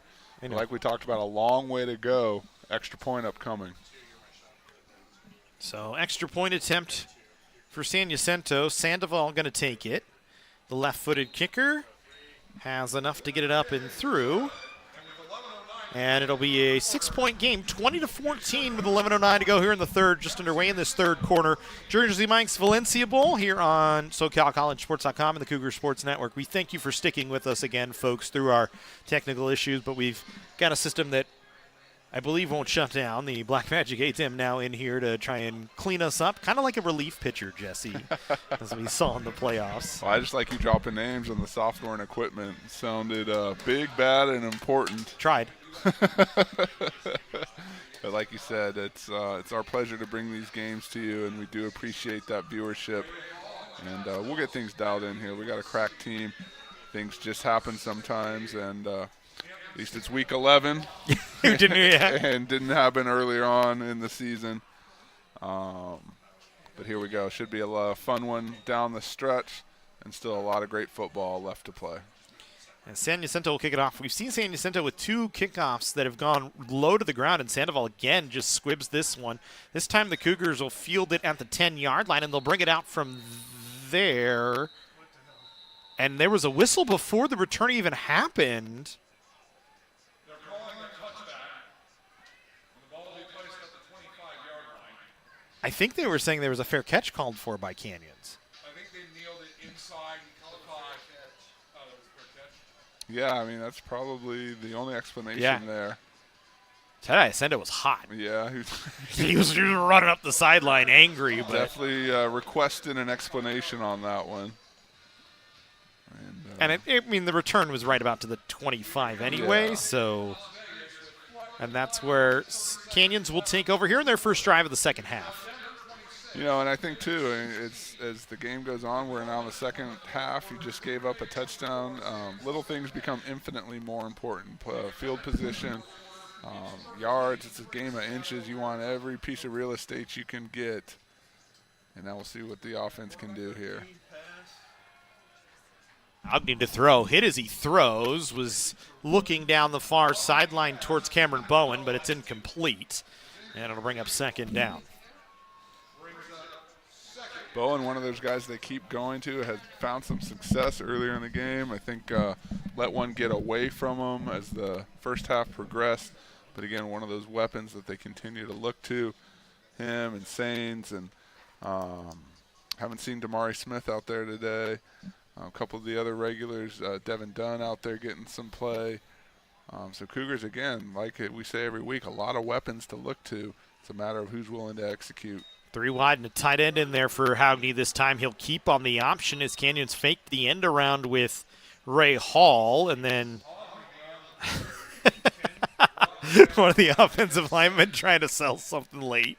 Didn't get it. It looked like it was – might have been TJ Taylor trying to sell a late push from Shackelford, maybe, or Darius Holmes. Well, never look past a lineman to play the theatrics if they have a chance. As much jawing and battling as goes on in those trenches, if you have the opportunity to sell something, you got to take it. So we go here on 3rd and 6 for Canyons. Haugny. False start. False start going to be called on Canyons. And it's once again going to go on Clay Bachman. So that'll back Canyons up. This will be 3rd and 11 here. The Cougars now behind the chains on 3rd down. Yeah, I mean, you never want to see that type of penalty, especially on a 3rd down. Bachman just got a little too excited there. You know, probably thinking about the assignment. And like we said, Matt, I've said it twice now, you know, little things become infinitely more important down the stretch here.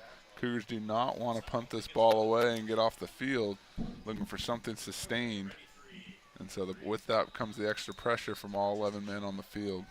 So we'll go 3rd and 11 here. Howgney in the shotgun. Bunch formation near the line of scrimmage. Howgney going to throw. Pass incomplete, but there is going to be a flag on the play. Couple of flags coming out on the play as Bowen was trying to get over to it and just got grabbed by Bryce Theroux. Yeah, it's a nice job picking that one up. Again, Bowen, we continue to look to him. He has been an option all evening, all afternoon, I should say. And I feel like it's just a matter of time for another one of those hits for this Cougar offense. So they'll call it against Theroux. It's a spot foul and an automatic first down, so the ball at the 30-yard line in this instance. So it's good enough for a Cougar first down. They move the chains. Canyon so far today has 9 first downs. San Jacinto 11 first down. The Cougars just 2 of 7 on 3rd down, now 3 of 8 on 3rd down today. That's actually their 10th first down of the ball game. San Jacinto just 4 of 10 on 3rd down, so neither team lighting it up in terms of 3rd down. It's a 20-14 Canyons lead. Howgney taking a shot downfield that's well overthrown, was looking for Ray Hall and just missed him. Yeah, again, just all sorts of time back there, kind of bouncing around, just surveying the field. Missed his guy, but like to see that protection up there, especially as this game unfolds. You may need to have that time and able to get down the field. To have that comfortability back there should bode well. So we'll go here on 2nd down and 10. Ball spotted at the Canyons 30-yard line. 9:59 to go here in the 3rd quarter. If you're just joining us, Canyons with a 20-7 lead at the halftime break. San Jacinto gets on the board in their first drive here of the 3rd quarter, and now they're going to get a stop late. Flag coming in here right near where Donovan Dunn was on the carry. The line judge firing the flag. Maybe a face mask? Yeah, that's the only thing I can think of. Maybe, there were so many bodies around and maybe one of those hands got up. And it is. They're going to march it forward here. They got the personal foul variety on that one. So it goes against Darius Holmes. There were so many white jerseys coming in that time to try and make a tackle that Holmes is the one that gets nabbed for it. It could have been any number of them in there. I think they just picked the biggest guy and picked on him in this instance. The first one there. I mean, he came off the corner pretty hot, was back there. So Cougars will definitely benefit from that one as the clock continues to tick here. Pistol formation here for Canyons this time. New back in the backfield. They'll give. The handoff is to Patton White. He doesn't have much, has 5 yards. Actually a pretty decent run. I lost track of him actually in the pile. He pounds through a few guys. Yeah, I think he got obscured there by big number 77. Jacob Ramirez kind of leading the way on things. That's a nice, healthy pickup on first down, and good to see him get some play here in the second half. So we go here on 2nd down and 5. Ball spotted right at the 50-yard line. Canyons getting some penalty help on this drive from Mount San Jacinto. They stay in that pistol formation. Howgney will give to White again. Wanted to run it up the middle. Now has to try and scramble.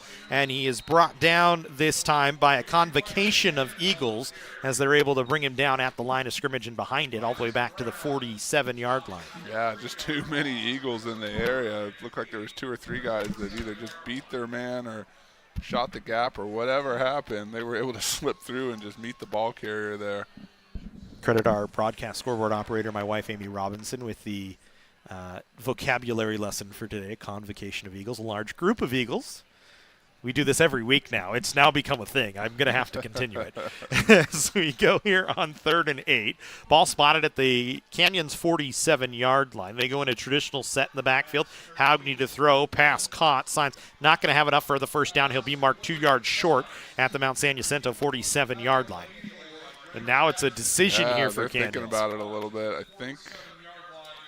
I don't know. You got to get a close look at it. Here comes the punt team now, but it was definitely something worth considering in this side of the field. And again, Matt, I think just wanting to sustain that drive, not give the ball back to the Eagles, who have come out and played a nice start to this third quarter.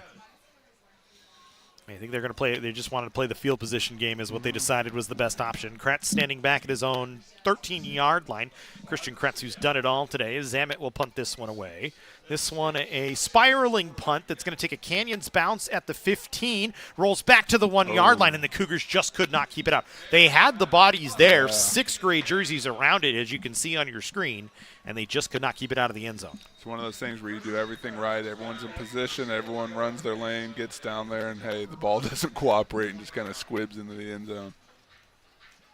So San Jacinto will get the ball on the 20-yard line, 1st and 10. Their second drive here of the second half. They scored on their first drive of the first half, although it was a short field drive after the turnover, but going to work here again. Right now, San Jacinto, 139 yards through the air, but have not had as much luck on the ground, as it's been a tough game in terms of on the ground. They've averaged just 2.4 yards per carry on the ground, 48 yards in total. They throw a screen, and that one's dropped by Vega. Incomplete, it'll be second down. But to your point, Matt, I mean, the stats aren't overwhelming, but Kretz and company have found a way to do just enough to stay in this ball game, to get points when they need it. I mean, and you look up, it's a 6-point game, and they've got the ball with the momentum so far in this second half.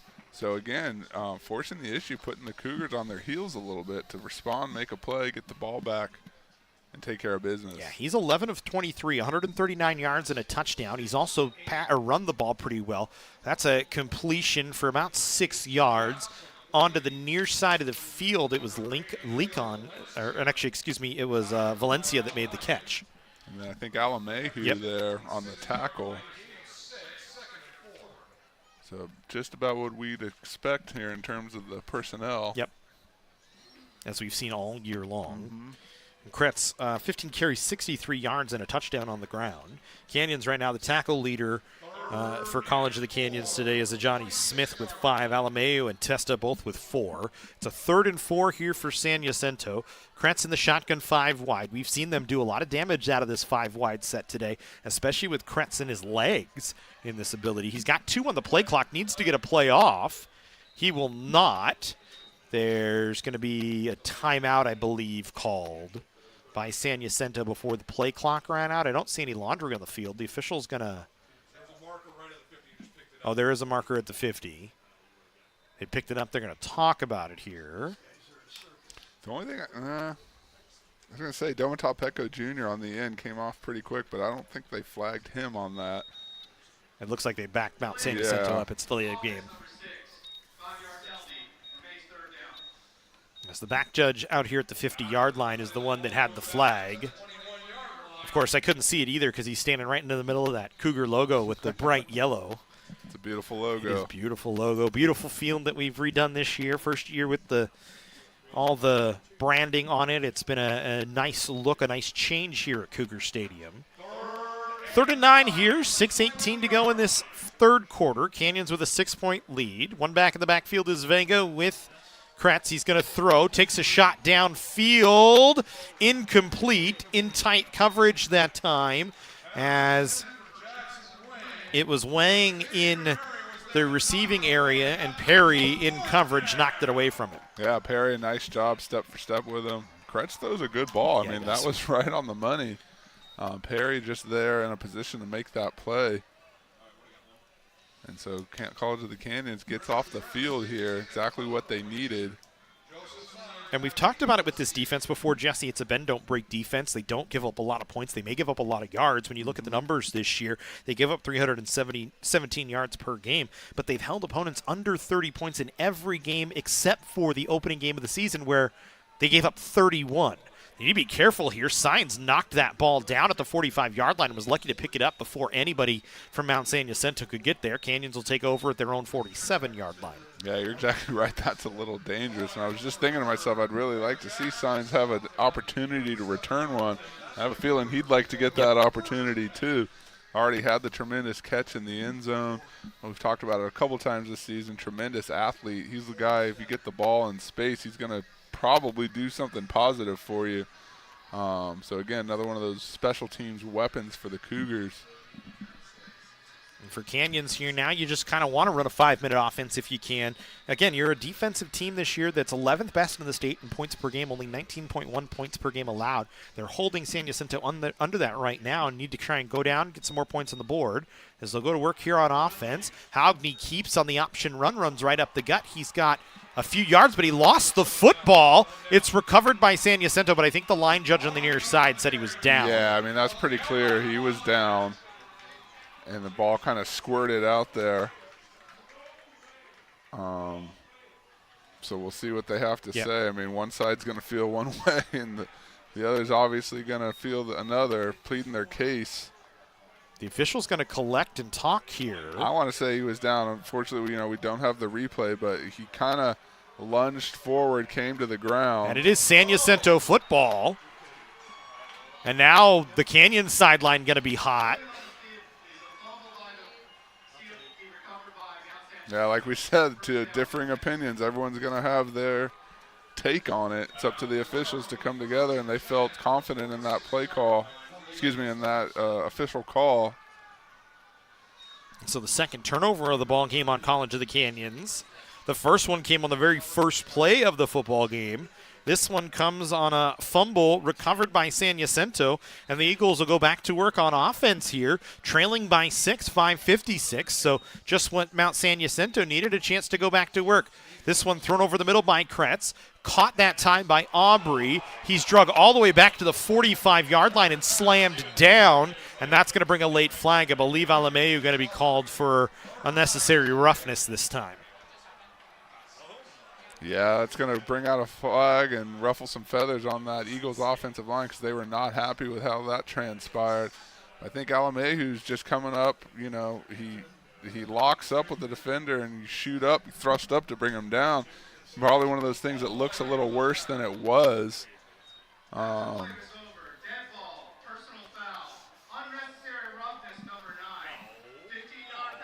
I think just by virtue of how that comes, he gets airborne and Alamehu lands on top of him. You got to make that call, but that's coming up and making a defensive play there. And so Cougars now, that's back-to-back bad breaks that have put this Eagles team, again, right in striking distance, really kind of forcing the issue for this Cougars defense. It's time to step up right here. Just outside the red zone here.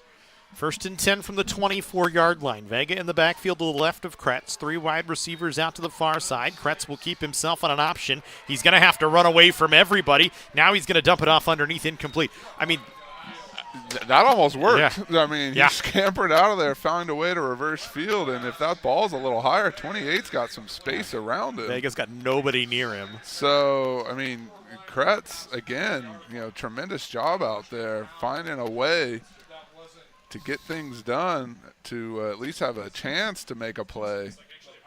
And College of the Canyons, we talked about the bend, don't break, and the knack for turnovers. Could use one desperately right now. Began their drive with 5:45 to play, and look where things are now 30 seconds later. So we'll go here on 2nd and 10. 5 wide again for San Jacinto. Only 5 men at the line of scrimmage. Canyons bring some pressure. Kretz had to get rid of it quickly and got it to Dante Sams, who's got about 4 yards. It'll bring up 3rd and about 6. And so you wonder here what the Eagles do. We've seen them 4-down territory on this part of the field. And we talked about that's kind of probably going to be their tendency down the way. Now, at this point of the game, if you don't get this, do you settle for the 3? Do you have that in your – I don't know if they have that in their arsenal that's the other thing. Do they have that in their toolkit, or do you just go, and it's end zone or bust? Either way, Cougars got to buckle down here these next 2 plays. Again, we go 5 wide here for San Jacinto. Canyon showing some pressure on the line of scrimmage right now, especially from the edge. They're going to come with it. San Jacinto going to throw, incomplete. Mount San Jacinto wanting a holding penalty, not going to get it. It looked like Omohundro might have had a clutch on Aubrey, but maybe the official's just saying it was hand fighting in that instance, and it's going to bring up 4th down. You know, if I was a betting man, I'd say Kretz could probably kick a field goal if he asked him to. He's been so good today. And so, you know, I just don't know if at this point of the game, you know, this distance could be a little troublesome here if you want to attempt that. Looks like they're going to go for it here, Matt, and why not? So 4th and 6 from the 21-yard line. San Jacinto leaving it all out on the table here today, trying to get their 7th win at 6-4 here. Canyon's trying to make it an 8-win season once again for the Cougars and to win a bowl game as they go to work here on 4th and 6 defensively. Kretz in the backfield. Vega next to him. He'll throw. 3-step drop. Has some pressure. Flushed all the way back to the 40-yard line. Still moving. Throws it downfield. It's incomplete. And Canyons comes up with another stop on 4th down. The 4th time today, San Jacinto's gone for it. And the 3rd time, Canyons has stood up to it. Yeah, nice job not only getting off the field, but playing penalty-free, mistake-free on that one. Worst case scenario, you would have seen him get bailed out. You know, flag in the secondary, some kind of a hold. Kretz had some little jawing going on over there towards the Cougars sideline, so, you know, some frustration starting to play maybe for the Eagles over there. As tremendous as he has been this evening, a little disappointed after that last one, and rightly so. So Canyons will go to work with 4:08 here to go in the 3rd quarter on the offensive side of the ball. 3 wide receivers split out to the near side. Hogney will give to Patton White. He tries the left side, got the edge for the moment, and then is gathered out of bounds by a group of Eagles that time. As it'll bring up 2nd down, or a convocation. I was going to say, you were hot on that vocab word, and then you went away from it. I forgot what it was, to be quite honest. My brain does not hold on to information. It's a soar of Eagles is the other one that I've heard. That's what a bunch of That Eagles one makes more called. sense to me. Convocation, a soar, an airy. There's a lot of them. There's none for Cougars because they're a solitary creature, although they're not playing like a solitary creature here today, leading 20-14. And White again, he'll try and reverse his field, has some room, picked up a couple of blocks, and he's going to have enough for a 1st down out to the 34-yard line. It's a good job by Patton White. He doesn't get a lot of opportunities, just 35 carries, 118 yards, and a touchdown this season. But back-to-back carries for him this time on this drive. Yeah, and the blocking kind of worked out for him there. Jacob Ramirez, again, kind of sealed that in, got just enough of his guy, so when he reversed field, he was able to make that cut up the field and pick up the 1st down. So 3:06 to go here in the 3rd quarter. Canyons with another 1st down. It's 1st and 10 from the 34-yard line.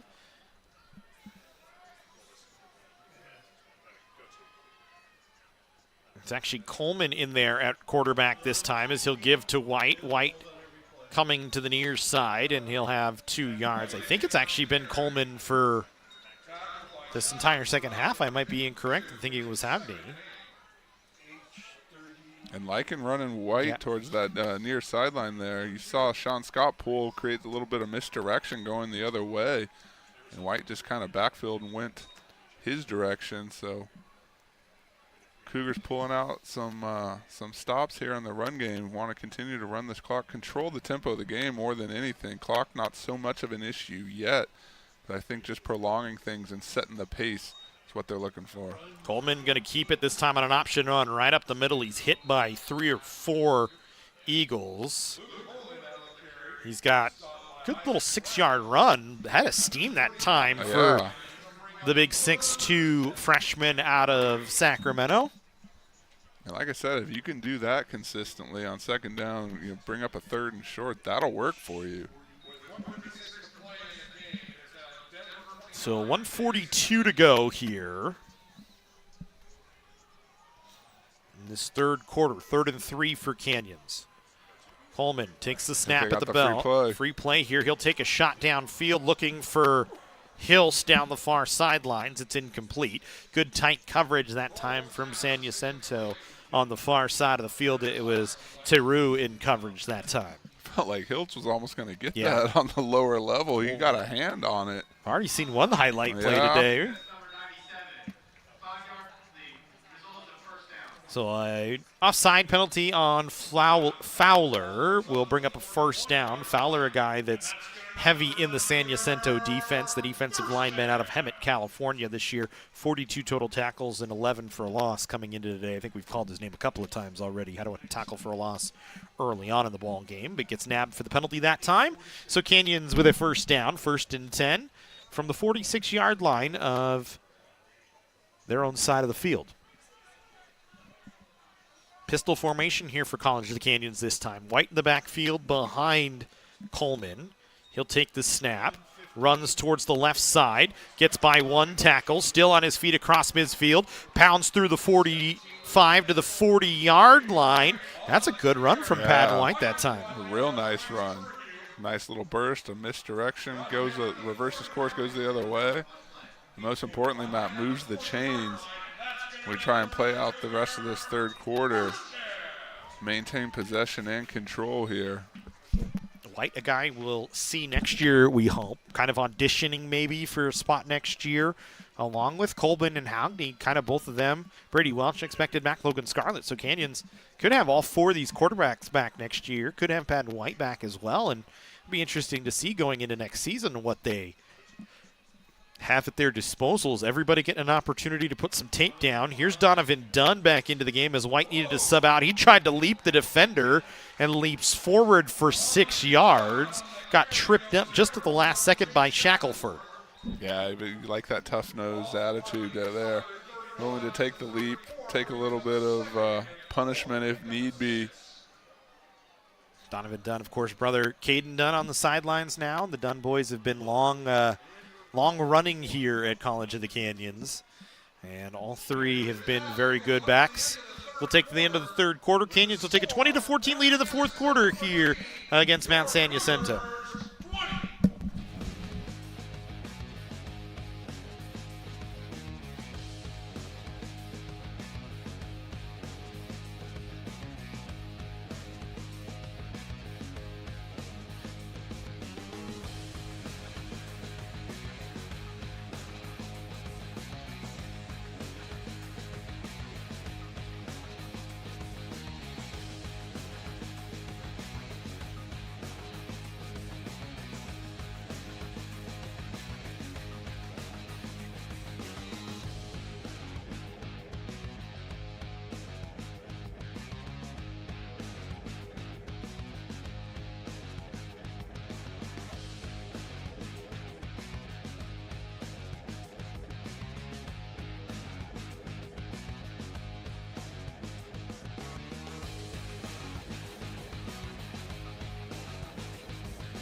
So we go back in here, fourth quarter action, and right out of the fourth quarter start on 2nd and 4, Coleman is brought down well behind the line of scrimmage that time by Eddie Smith, a sack for San Jacinto, and it'll bring up 3rd and 10 for Canyons. Actually, 3rd and 10 exactly for Canyons.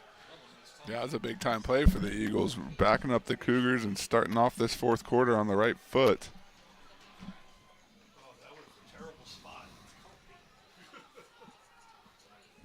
So good start for San Jacinto. The good news for Canyons, the clock's still in motion. Is at this point with a 6-point lead, you want to get points on the board, but you want to run off as much of the clock as you can at the same time. To take away options from San Jacinto. Coleman to throw here on 3rd and 10. Has plenty of time. Throws over the middle. Pass caught by Cameron Bowen down to the 15-yard line. And Canyons in the red zone and in business here with a first down. And that's what I was talking about. Bowen, one of those guys, you just keep coming to him. He's going to reward you with a big-time play. Tremendous protection up front again. I mean, when our quarterbacks have had the time to sit back there and look around, good things have happened. And none more important here than in the fourth quarter. College of the Canyons now in striking distance.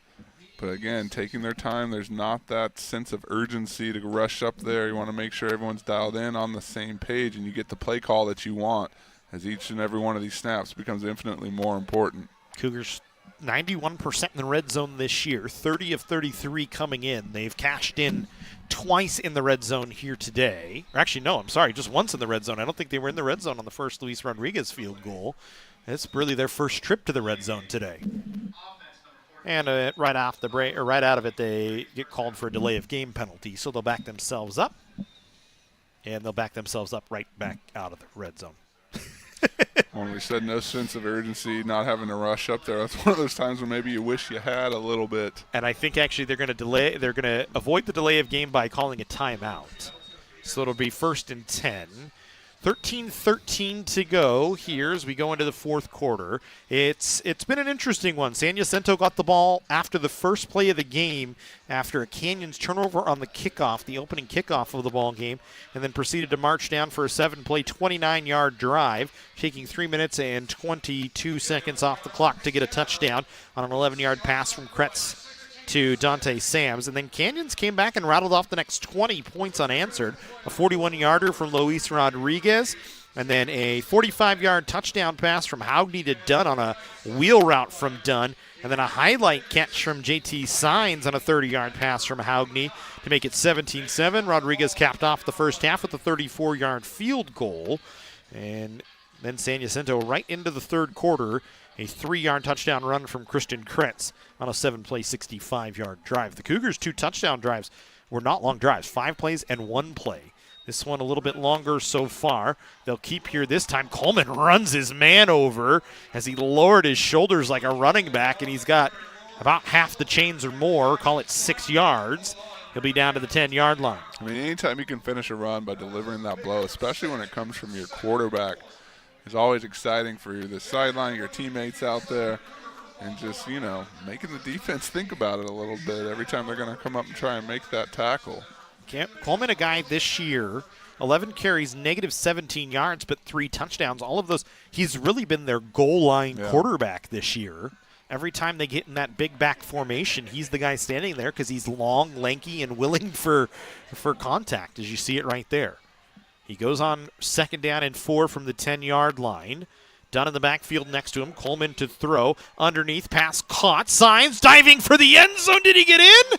Yes, he did. JT Signs is 2nd of the game. And Canyons retakes the big lead at 12 points, 26-14. Just a nice job capitalizing on that red zone opportunity, making sure you finish the drive with points. And Sain's having a big night tonight. And Coleman, too. We talked about he's been a goal line guy. He's gotten some play here. I really think one of those guys that has worked and earned those snaps down the stretch of this season. And now this is why you see him in a position out there. And not only see him on the field, but see him having success. So that's a nice job by him leading this Cougars drive. So Coleman gets the touchdown pass. A rare miss from Luis Rodriguez, blocked by Mount San Jacinto. So it'll stay at a 12-point lead with 12:16 to go. That's just the 4th time this season Rodriguez has not converted on an extra point attempt. It's been very rare that we've seen him not get one through. But this time blocked. Good work by San Jacinto. Canyons caps off a good little drive with a 10-yard touchdown pass from Coleman to Signs. Signs with just his 4th receiving touchdown of the season.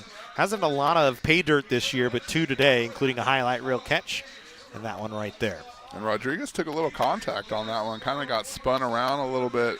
Glad to see. I don't think he ever even broke pace, just trotted back out there and got ready for the kickoff. So good to see that he's okay. But, you worry about those missed points and see how that could come into way down the stretch. We've seen the Cougars get burned a couple times this season by missed opportunities in the special teams. So most notably the El Camino game where they lost 27-26. This one kicked away by Rodriguez. It's going to be taken by San Jacinto and brought up to the 20-yard line. It was Lacan that brought it up, and he got popped and knocked down. It looked like maybe Kyle Wynn was over there. Actually, well, and there's going to be a flag back here. I saw 56 on the Eagles get wrapped up with 35 on the Cougars. Jackson Anderson for College of the Canyons and Eddie Smith for San Jacinto, and that flag right about the 40-yard line. And they're gonna wipe away the foul and say no foul. Maybe just chalk it up to 2 guys tied up, and we'll move on. So 12:10 to go. 1st and 10 for San Jacinto. trailing 26-14, trying to counter the 10-play, 79-yard Canyons drive that took 6 minutes and 52 seconds off the clock. That came after a missed fourth down conversion opportunity for San Jacinto. There's Kretz just rolls off his tackle. He was wrapped up in the backfield by Maafu, and he just shoved him down and kept going. Yeah, Maafu met him right at the point and did his best to get something out of it. But College of the Canyons, again, really going to have to buckle down here and make sure everyone's on the same page. You do not want to let this Eagles offense sneak back into this game. And if someone's going to do it, it's probably going to be Christian Kretz. Second down and 11 here for San Jacinto. Canyons showing 4 on the line of scrimmage here defensively. 4 in the middle of the field in linebacker positions. It'll be thrown right between him and his own defense and enough for a first down. It's a good throw to Aubrey. Aubrey's been active here today for San Jacinto. You look, Aubrey, 7 receptions, now over 90 yards in the ball game. He's been their leading receiver. Wang with 1 catch for 43 yards. Vega with 3 receptions for 20 yards. Then Sams with 3 receptions for just 13 yards. Yeah, and that last one to Aubrey, Kretz just found a nice little window. I mean, because there was 3 defenders in the area, and it looked like he just kind of went through the triangle there on him. Was able to come away with the completion. Canyons stays in that 4-3 defensive set. They bring some pressure, trying to flush Kretz. He dumps it off. Vega got popped as he tried to go up for the catch, as coming across that time was Jet McCullough, who we've seen playing in the defensive backfield a little bit today. McCullough, usually a receiver, but he's been tasked with playing some corner here today and does a nice job that time. Yeah, McCullough was one of those guys we heard would probably be featured on the defensive side of the ball today. And nice job being in the right place at the right time on that one. Sophomore out of St. Francis High School from La Cañada, just down the 210 freeway from where we are right now. As we go second down and 10 for Mount San Jacinto. Vega in motion this time. Kretz to throw, just heaves one down the field. It's going to be too far for Dante Sams to run underneath it. He had a step on the defender. If that ball lands in, Sams is gone. Yeah, he had a step for sure. That was just maybe a split second too far, a split inch too far out of his reach. Just wasn't able to get to it. But again, another nice ball and an opportunity. So it brings up third down here. College of the Canyons cannot afford to get beat deep here at this point of the game. Conversely, that's what the Eagles are going to be looking for. 3rd and 10 here. 4 wide for San Jacinto this time. Vega stays in the backfield. Canyons showing pressure. They'll back everybody off into coverage. Kretz going to be chased out of the pocket. He's going to try for it with his legs. Coming up, and he just dodges Omohundro, and he's got enough for a Mount San Jacinto first down out to the 45-yard line. Boy, Omohundro had a head of steam, and somehow Kretz jumped by him and has enough for the first down. Yeah, chalk that up to field vision because Kretz looked like had his head down, took off with that burst, and you saw Omohundro coming in with his angle of pursuit. Looked like that was going to be a collision of some magnitude, and like you said, just kind of slipped him. I think everybody was waiting for the explosion, and it never came. I think the guy that took the worst of it was the line judge on the far side of the field. He got run into. Sometimes that's how it happens, but first down for the Eagles. Another 3rd down conversion for San Jacinto, their 5th of the ball game. So they go to work with 9:52 on the play clock here in the 4th quarter, trailing 26-14. That one down in that's incomplete. Aubrey picked it up off the turf. You love how they just go about it, make it look like nothing happened. Yeah. No, that didn't hit the turf. I'm going, but and then he and Jake Pecor had a little fun afterwards, kind of bumped into one another. It's one of those things you can't fault the effort. So we'll go second down and 10. Clock stopped at 9:46. San Jacinto, credit San Jacinto not having Logan Gonzalez, their starting quarterback for the entirety of the season. He played all 10 regular season games, threw for over 3,000 yards, and they've come in here with Christian Kretz, who's just showing out, really playing a position he hasn't played all year long. So they go to work here. Kretz kind of fake. Now he's going to run with it himself. Not afraid of contact. He gets knocked down after a 4-yard pickup out to the San Jacinto 49-yard line, and that'll bring up 3rd down and 6. You know, what a luxury for the Eagles coaching staff to have someone like that you can just turn to in Week 11 and feel confident giving him the keys to the castle, so to speak. I mean, he's been out there the whole game. He's run, he's thrown, he's punted. He's kick returned or punt returned a couple of times. Wouldn't be surprised if you seen him in a Wildcat line up and do that. I mean, again, the Eagles benefiting from that athleticism out there. They go 5 wide here on 3rd down and 6. Canyons only brings 4. Kretz throwing pass complete. That's a good throw and catch as it's Sams on the reception just in front of the defender for Canyons and Xavier Perry. Again, another first down. I mean, there is no quit in this Eagles team. They continue to charge forward. And the Cougars are, again, at this point of the field where we've talked about the bend, don't break. Turnover bode tremendously well for this unit and kind of seize things and let Canyons go back out there, continue to dictate the pace here. Jacinto going to take a timeout. You talk about the bend, don't break for Canyons this year, and we said they've only given up 30 points one time this season. And that was against Citrus, and they gave up 31, lost 31-20 in the opening game of the season against a very game Citrus team, who Citrus after that kind of had some trouble. They actually lost to San Jacinto, San Jacinto held them to just 16 points in week 2, beat them 21-16. But after that, this Canyons defense, they have not given up over 30 points this season. Like we said, 11th best defense in the state in terms of points per game against at 19.1. The yards per game against, like we said, it's high, 282.8, 13th in the state.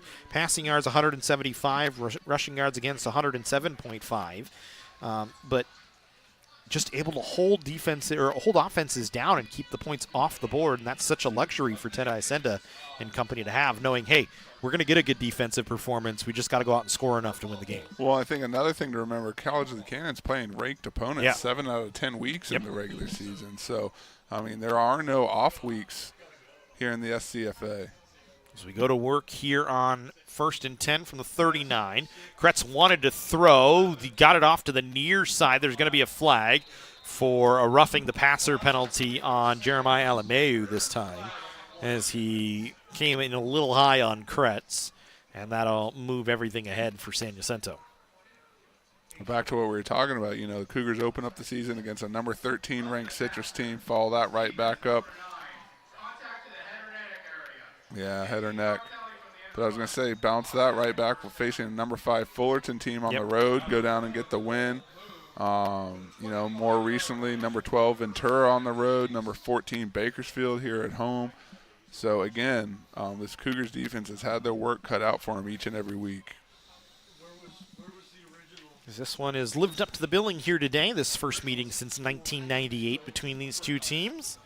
San Jacinto in striking distance right now, 1st and 10 from the 25-yard line with 8:15 to go. Kretz will go to work. He's going to have to step up. He's wrapped up and was able to get himself back to the line of scrimmage. That's good work from Kretz. He was able to drag ahead his man on the tackler in Domata Pecco Jr. that got into him and holds him to no gain. Yeah, we talk about the history of this, how long we called waited. That name a lot here. Yeah. in Cougar Stadium. Domata Pecco Jr., of course, the son of Domata Pecco, played here for College of the Canyons, went on to the NFL, played for the Cincinnati Bengals, among other teams. This is one thrown in the end zone, incomplete. Now, I believe with Dallas right now? Assistant coach with the Dallas Cowboys staff. Pro career with Cincinnati. Also enjoyed stints with Denver, Baltimore, and Arizona. Was an All-American here for the Cougars before progressing on to Michigan State. So, Domata, if you're watching, hello. And we are very proud of the legacy you've created here. Matt, another little fun fact. We talk about 1998, the McDonald's Bowl meeting, the last time these two teams met. I was a senior in high school that year and actually attended that game. Chuck Lyon gave bowl game tickets to all the local high schools, and I was fortunate enough to be on one of those and was here in that stadium. So, well, I'm going to make you feel old. I was in junior high, so. A little bit of a Cougar Stadium flashback here for the commentary booth. So it'll be 4th down and 5 here. San Jacinto has gone for it 4 times on 4th down in this similar range from the 30 and in. We don't think they have the kicking game at their disposal here today, so they're going to go for it and try and get points on the board if they can, try and continue this drive. 15 on the play clock here, 5 wide for Kretz, 2 out to the far side, 3 bunched in the near side. He'll take the snap, chest high, looking, pass, caught. Enough for a first down. Will they have it? Yes, they will, as the ball is out right afterwards, and it's picked up by Canyons. That was Pecco Jr. Yeah, it with was. The strip. And it was caught initially by Wang on the slant route, and he looked like he was making his way upfield, and Pecco Jr. there to meet him with the old CPR, club punch rip, do whatever you got to do to get that ball on the ground, and that is the play of this 4th quarter so far. So right on cue, just after we talked about him, Domata Pecco Jr. with the fumble. The strip, we should say, the recovery down low by Canyons. It kind of just popped right into one of the Cougars' laps. And Canyons will take over 1st and 10 from their own 15-yard line. Oh, you love to see that. Come up and step up and make a big play. Lift your team up, seemingly when they need it most. Now College of the Canyons going to have to run the clock out here, maintain possession, and again, mistake-free football down the stretch because these Eagles are not going to quit here. Coleman will fake the handoff and throw to the outside. Pass caught by Signs in space. He's brought out of bounds that time by Ryan Hudson. Clock will continue to be in motion, though, as he picks up 2 yards. It's essentially a run for Signs on a reception that time. As Coleman today, after coming in 4 of 8 so far, or 4 of 7, excuse me, so far in the ball game. Hasn't thrown the ball much, has run a few more times, 3 carries for 5 yards. Hasn't had many opportunities. Canyons hasn't really needed to have the opportunities with the ball. The defense coming up big a few times. As they'll go to work here, 2nd down and 7. Ball spotted at their own 18-yard line. San Jacinto showing some pressure. Coleman will keep himself on the option run, spins off a tackle, still on his feet, bouncing through bodies across the 30-yard line out to the 32. Hey, that'll work. Keep the feet moving and just pin ball off of guys. And we'll stop the clock here as Brian Lighton is down on the field in the offensive backfield area down there at the 20-yard line. Donray Hall goes over to check on him and make sure he's all right. But Coleman enough for a first down. That's a nice run from Coleman. Just take a look at him catching his breath right there on your screen. Canyons trying to run that 6-minute offense. We saw similar against Bakersfield in their win on a last second field goal. I couldn't get the words out of my mouth, Jesse. Last second field goal by Luis Rodriguez. Oh, we're having a good time today. Aren't we always, though? Yes, we are. I hope the viewers at home are enjoying it as much as we are calling it. This has been another great season for the Cougars. Anytime you're going to get the opportunity to play in a bowl game, it's a positive thing. And I think a lot to look forward to with this squad. I would not be surprised to see more than a dozen, close to 20 guys move on to the next level. Probably some in the next couple of weeks with the early signing deadline coming up, the early commit window. And, coming up here right pretty much next 2 weeks, 3 weeks, right? December graduates coming up. College of the Canyons is, proud to see our players move on and matriculate and go to the next level. Get them in, get them out. This is a place for them to showcase their talents athletically and academically and go on and make a name for themselves, as so many have done here, Matt, for the Cougars, not just in recent years, but since the program was reestablished in 1998 under then head coach Chuck Lyon. Last run for Coleman, a 15-yard carry. Canyons going into their 6-minute offense here, their 5-minute offense, or whatever you want to call it, their long offense, we'll say, as they run the play clock all the way down to 6 seconds right now. Coleman in a pistol set with White behind him. Takes the low snap, hands to White. He tries the edge on the near side, and he's out to about the 35. We'll call it 36 is where they'll give him the spot. And they will wind the clock, go back to work. as the clock continues to run here until the 2-minute mark. Going out of bounds keeps the clock in motion. Now it's going to stop because we're inside 5 minutes. Check play. Jersey Mike straight across from you.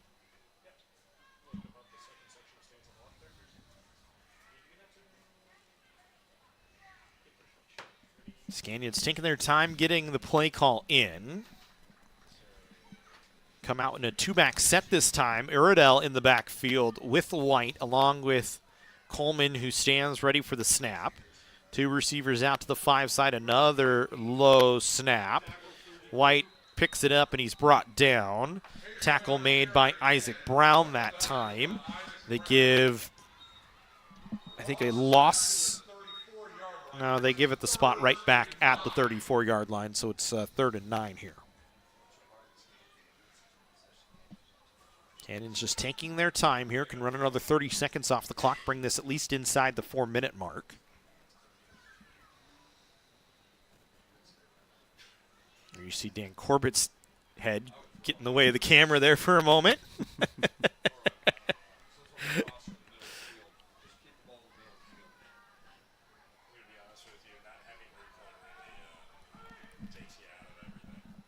As we go here on 3rd down, Coleman will give. White tries the right side again. This time has the edge, turned the corner, got to the 41-yard line. And they will stop the clock here. Goes back to work. Canyons will be able to run it down inside of 3 minutes here. It'll be 4th and 3. White will come out to, Zamet will come out to punt things away.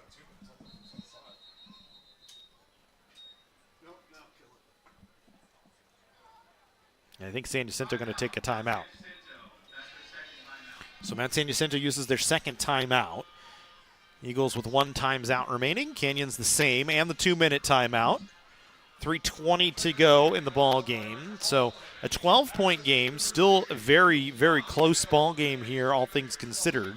And it's been a fun one here, our first ever Jersey Mike's Valencia Bowl. And I think I know why I had, since 2017 was the last time we played in a bowl game. Last time we played in a bowl game here at home. That's right. Staple. And that's, I think, what I was writing down and did not read it correctly. Because, why read your notes when you're talking? Just talk, and hopefully you're right. 2017 hosted Mount Sac in the Western State Conference Bowl. And like you talked about earlier, led to three straight seasons in the state playoffs. Of course, no season in 2020 due to the COVID-19 pandemic. But College of the Canyons, again, one of those programs that's always going to be in the hunt for postseason play, and a program that comes in with the goal not just to win a conference title, but to compete for a state championship. Nothing to sneeze at, trying for an 8-win season once again this year. As Zamet will punt. Surprised they didn't call leaping again on that one. This one, fair catch, caught at the 21-yard line for San Jacinto. San Jacinto has run that a few times, and they got called for it early. They haven't called it since. We'll go to work here on the offensive side with 3:13 to play in a 12-point ball game. Well, Matt, you talk about an 8-win season. Let's also remember 2 of those losses came by a combined 5 points. Yeah. So College of the Canyons knocking on the door all season long. And, the old cliche, it's a game of inches. I mean, nothing more true than for this Canyons team. You talk about you lose 1 point on homecoming to El Camino. That's a blocked PAT and a missed field goal. Had their chances at Ventura last week and just wasn't in the cards. But, again, a team that was competitive throughout and always bounced back after a defeat. Trying to do the same here. Kretz to throw, looking downfield, pass incomplete, in and out of the hands of Jackson Wang. He was open. He was just behind him, a little underthrown that time from Kretz, but I'm not going to give Kretz a hard time about anything. That young man has played a heck of a game today. Goes in playing as a receiver, comes in as quarterback. 18 for 39, 198 yards, and a touchdown through the air. 79 yards on 19 carries on the ground. And a touchdown on the ground. I would imagine he's probably going to earn player of the game honors for San Jacinto, considering he's got 3 punts to his record as well today. He's punted the ball 4 times, for 114 yards. And along the 48 as he goes 5 wide here on 2nd and 10. Throws, pass, caught. And that's a good catch from Mitch Aubrey, who's had a nice game today as well. Aubrey, that's his 8th reception, up over 100 yards on the ball game. Yeah, kind of snuck up on us there, but he's been a factor throughout this one. The Kretz-Aubrey connection has worked well for the Eagles. Yeah, Aubrey, a couple of first down catches on 3rd and 4th and long plays. One of the Cougars down on the field here. Didn't see who it was that went down. It might have been Jet. No, Jet McCullough is standing up, so I can't see who it is that's down. But certainly in good shape here with Patty Villanueva and the rest of the athletic training staff out there to check on him. No better hands, in my opinion, other than maybe my wife who sits next to me, but she's, not down there. As it looked like it was Jeremiah Alimeu. We don't want to see him be injured. He's played a heck of a season this year for College of the Canyons, but he'll walk off under his own power, and that's a good sign as we'll go back to work on a 1st and 10 at the 38-yard line of, not the 38-yard line, the 33-yard line of San Jacinto here.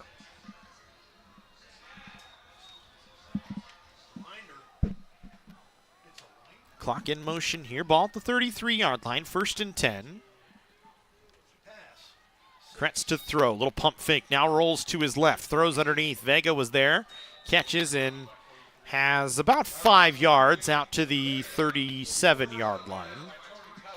Cesta forced him out of bounds. The clock will go back into motion here, as it does not stop when you're pushed out of bounds until under 2 minutes. I learned that actually yesterday watching college football. I did not know that. The clock runs until the 4th quarter, or in the 2nd quarter, under 2 minutes after the 2-minute timeout. Did not know that. Well, we're too busy. We're usually here. Yeah, we don't know. I don't know. I didn't know. So we don't watch a lot of it. But you think I would know that watching all the college football we watch? I did not know that rule. I learned it yesterday. So we go back to work here on a 2nd down and 6. Shows how much I pay attention to the time clock. Kretz to throw. Looking downfield, heaves one in the air. Pass caught, Sams. And he's down inside the 30-yard line. Down to the 22 of Canyons. Kretz with a strike that time, and San Jacinto just on the edge of the red zone. We'll go to work on offense here, and it'll take us to the 2-minute timeout. San Jacinto trailing 26-14, as we will... Jesse and I will take a break to get some water. As 2 minutes remaining here in the 4th quarter of the Jersey Mike's Valencia Bowl.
So conclusion here, the Jersey Mike's Valencia Bowl. 2 minutes remaining. San Jacinto on the offensive side with the ball just beyond the red zone here at the 22-yard line.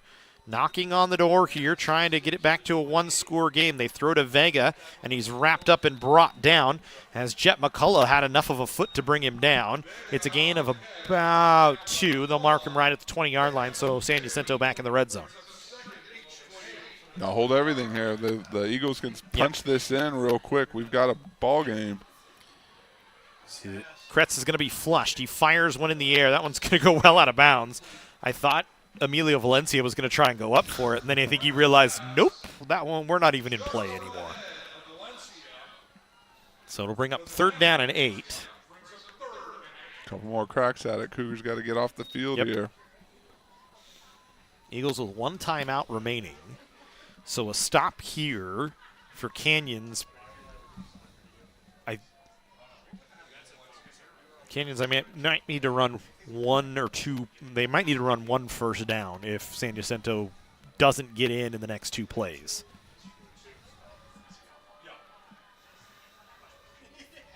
Kretzel send Sam's in motion. There's movement on the offensive line that time.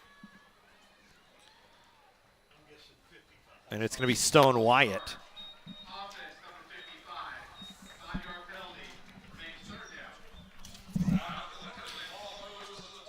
So now you back up to the 25-yard line. You make it 3rd down and 13 for San Jacinto. Jesse's excited, standing up here in the booth. Big play in the ball game. Big couple of plays in the ball game here. And a 12-point Canyons lead, 26-14.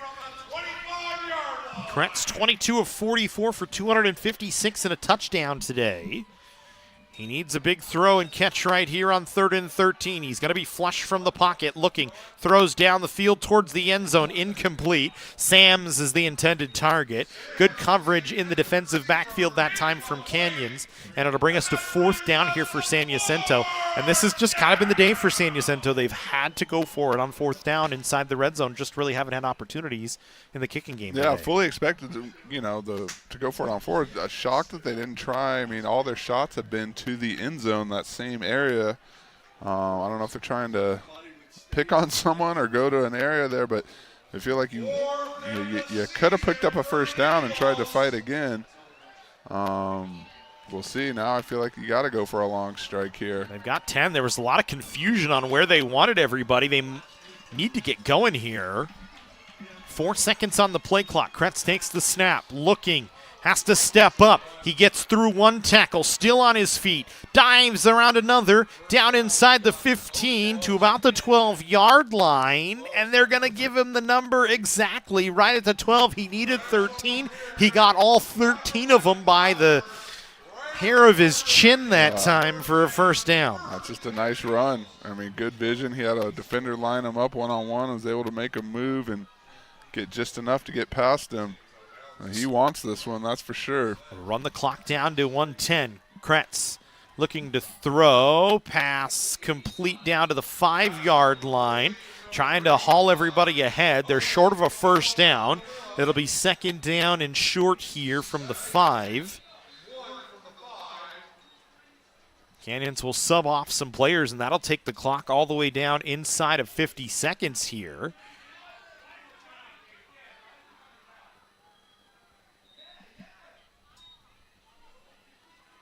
And now I think they're going to stop the clock, reset the clock, move the clock. I don't know what is going on right now. Please set the play clock to 40 seconds.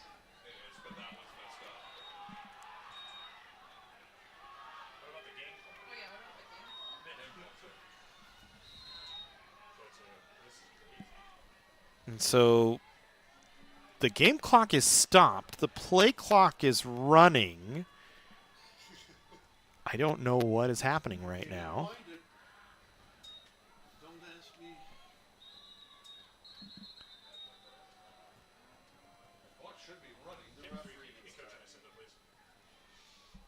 Today, Senda asking questions. The officials trying to gather here.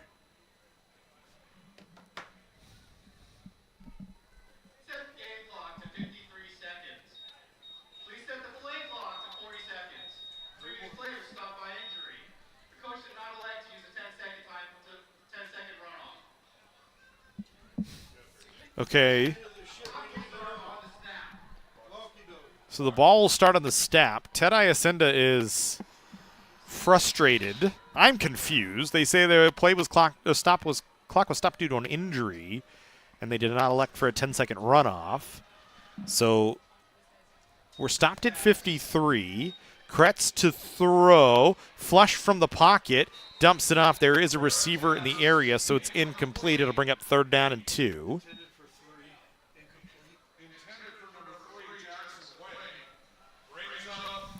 San Jacinto at the very least needs a touchdown here, and then they would have to try for the onside kick as they've run themselves down within 47 seconds. Officials saying not intentional grounding, which I think everybody in the building knew at that point in time because Wang was in the area, but it was incomplete. As we'll go here on 3rd and 2.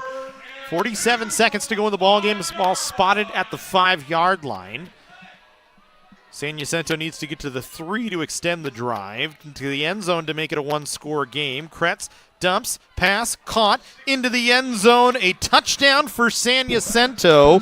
The reception that time from Daniel Mendoza. His first receiving touchdown of the season, a 5-yard touchdown pass from Christian Kretz. And San Jacinto within 6 right now.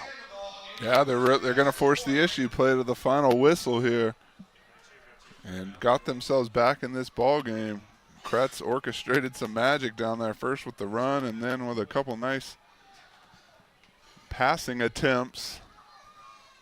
Canyons needs to watch for a fake here. San Jacinto could try and go for 2 if they want, but I think they're just going to bring everybody in and kick the extra point here. Kretz the holder here for Sandoval.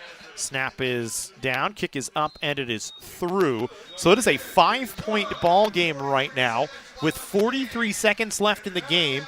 San Jacinto will have to attempt an onside kick, although I would just attempt the same squib kick they did earlier that caused Canyons all sorts of trouble.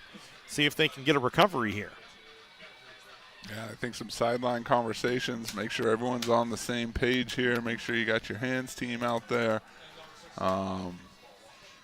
You know, that you know what to do. Do not want to let this one get away and give the Eagles an extra opportunity. Boy, Christian Kretz, I can't say enough about the young man today. 24-48, 268 yards, 2 touchdowns. He's had some help from his friends. Aubrey with 105 reception yards on 8 catches. Sam 71 yards on 6 receptions. Wang just 2 catches for 48 yards today. You get a big one from Daniel Mendoza, his first reception of the ballgame for a touchdown. And San Jacinto back within 5. Hands team out there for Canyons. San Jacinto showing an onside kick formation. We'll see what Sandoval elects to do here.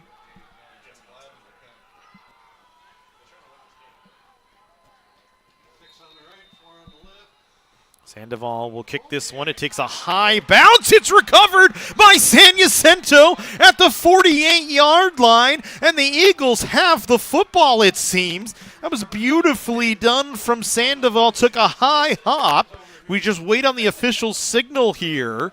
Canyons saying they have it. 11 got it. And I think Dante Sam had it, and he did. It's San Jacinto football.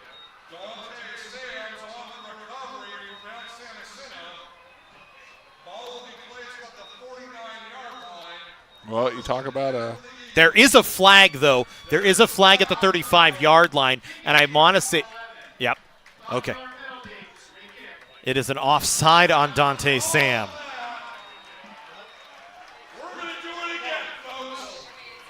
Oh, that's a break for the Cougars. That's a huge break. I did not see the flag. And if you're Mount San Jacinto, you have got to be beside yourself. It's the little things that become big things. And a mistake like that could potentially cost your side now. It's going to be awful hard to recover that back-to-back. Duplicate that again. You know, I mean, that was the break that the Eagles needed.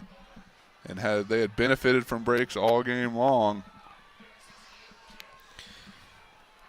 Talked about it, 2 points of view. One side loves it, one side's going to be disappointed. This one going to bounce up in the air, and this time Canyons comes down with it.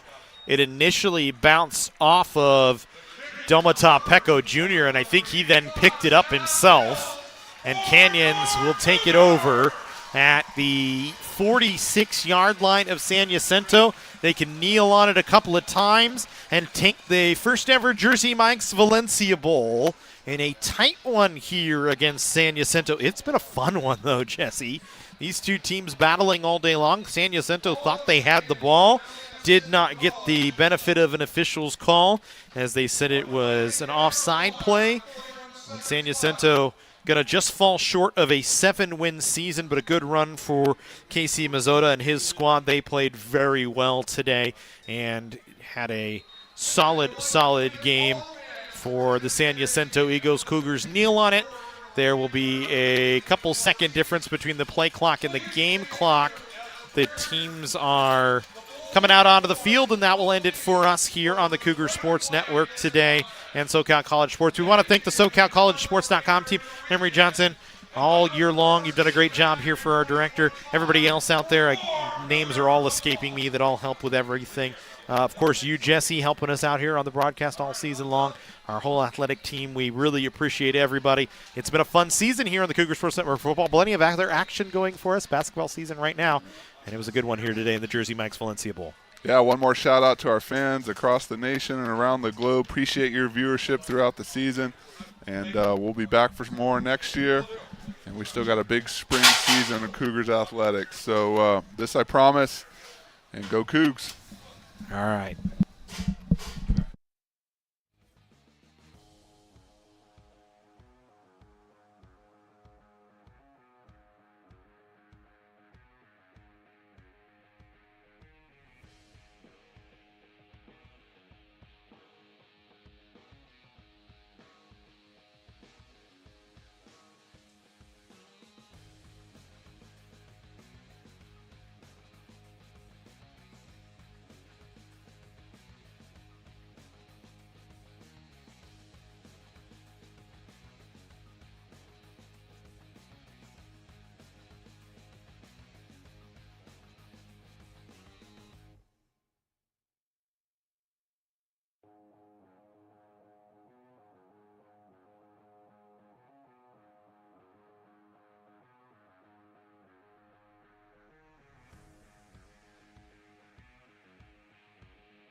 That was impressive to see. I can't thank you guys enough because I know it's hard.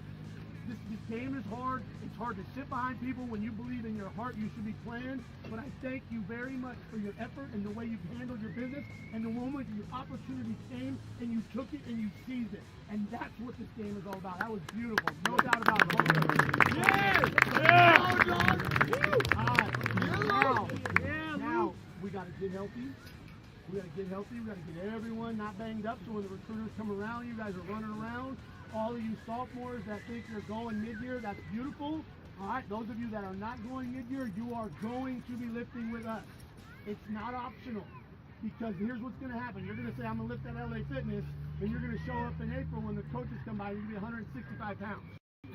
You will absolutely be working out with us all spring, all right, all winter. We're going to have a team meeting this week off. Enjoy your holidays. No doubt. Have a happy Thanksgiving. All right, we're thankful for so much. Have a happy Thanksgiving. And then the following Monday, the week of finals, we will have a team meeting at 1 o'clock. And we're going to go over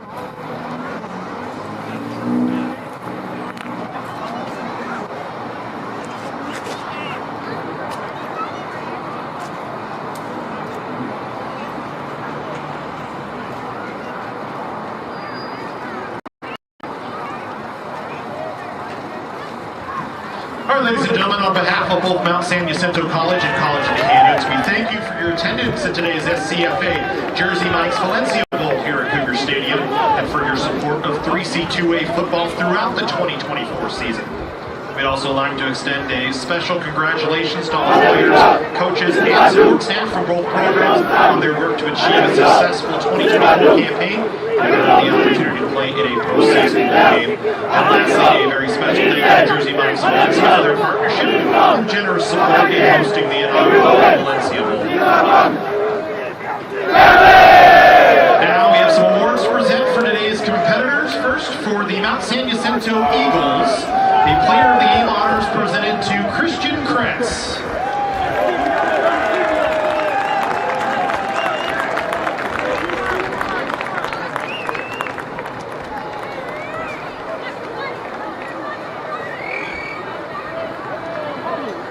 And Player of the Game honors for the College of the Canyons Cougars, Domata Pecco Jr.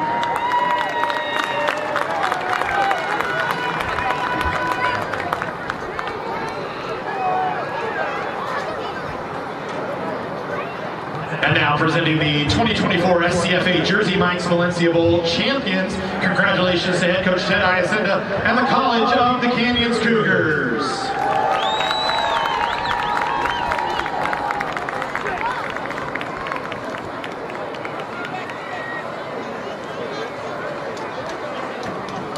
Thank you for visiting College of the Canyons. Please get home safely and enjoy a happy and healthy holiday season, everybody.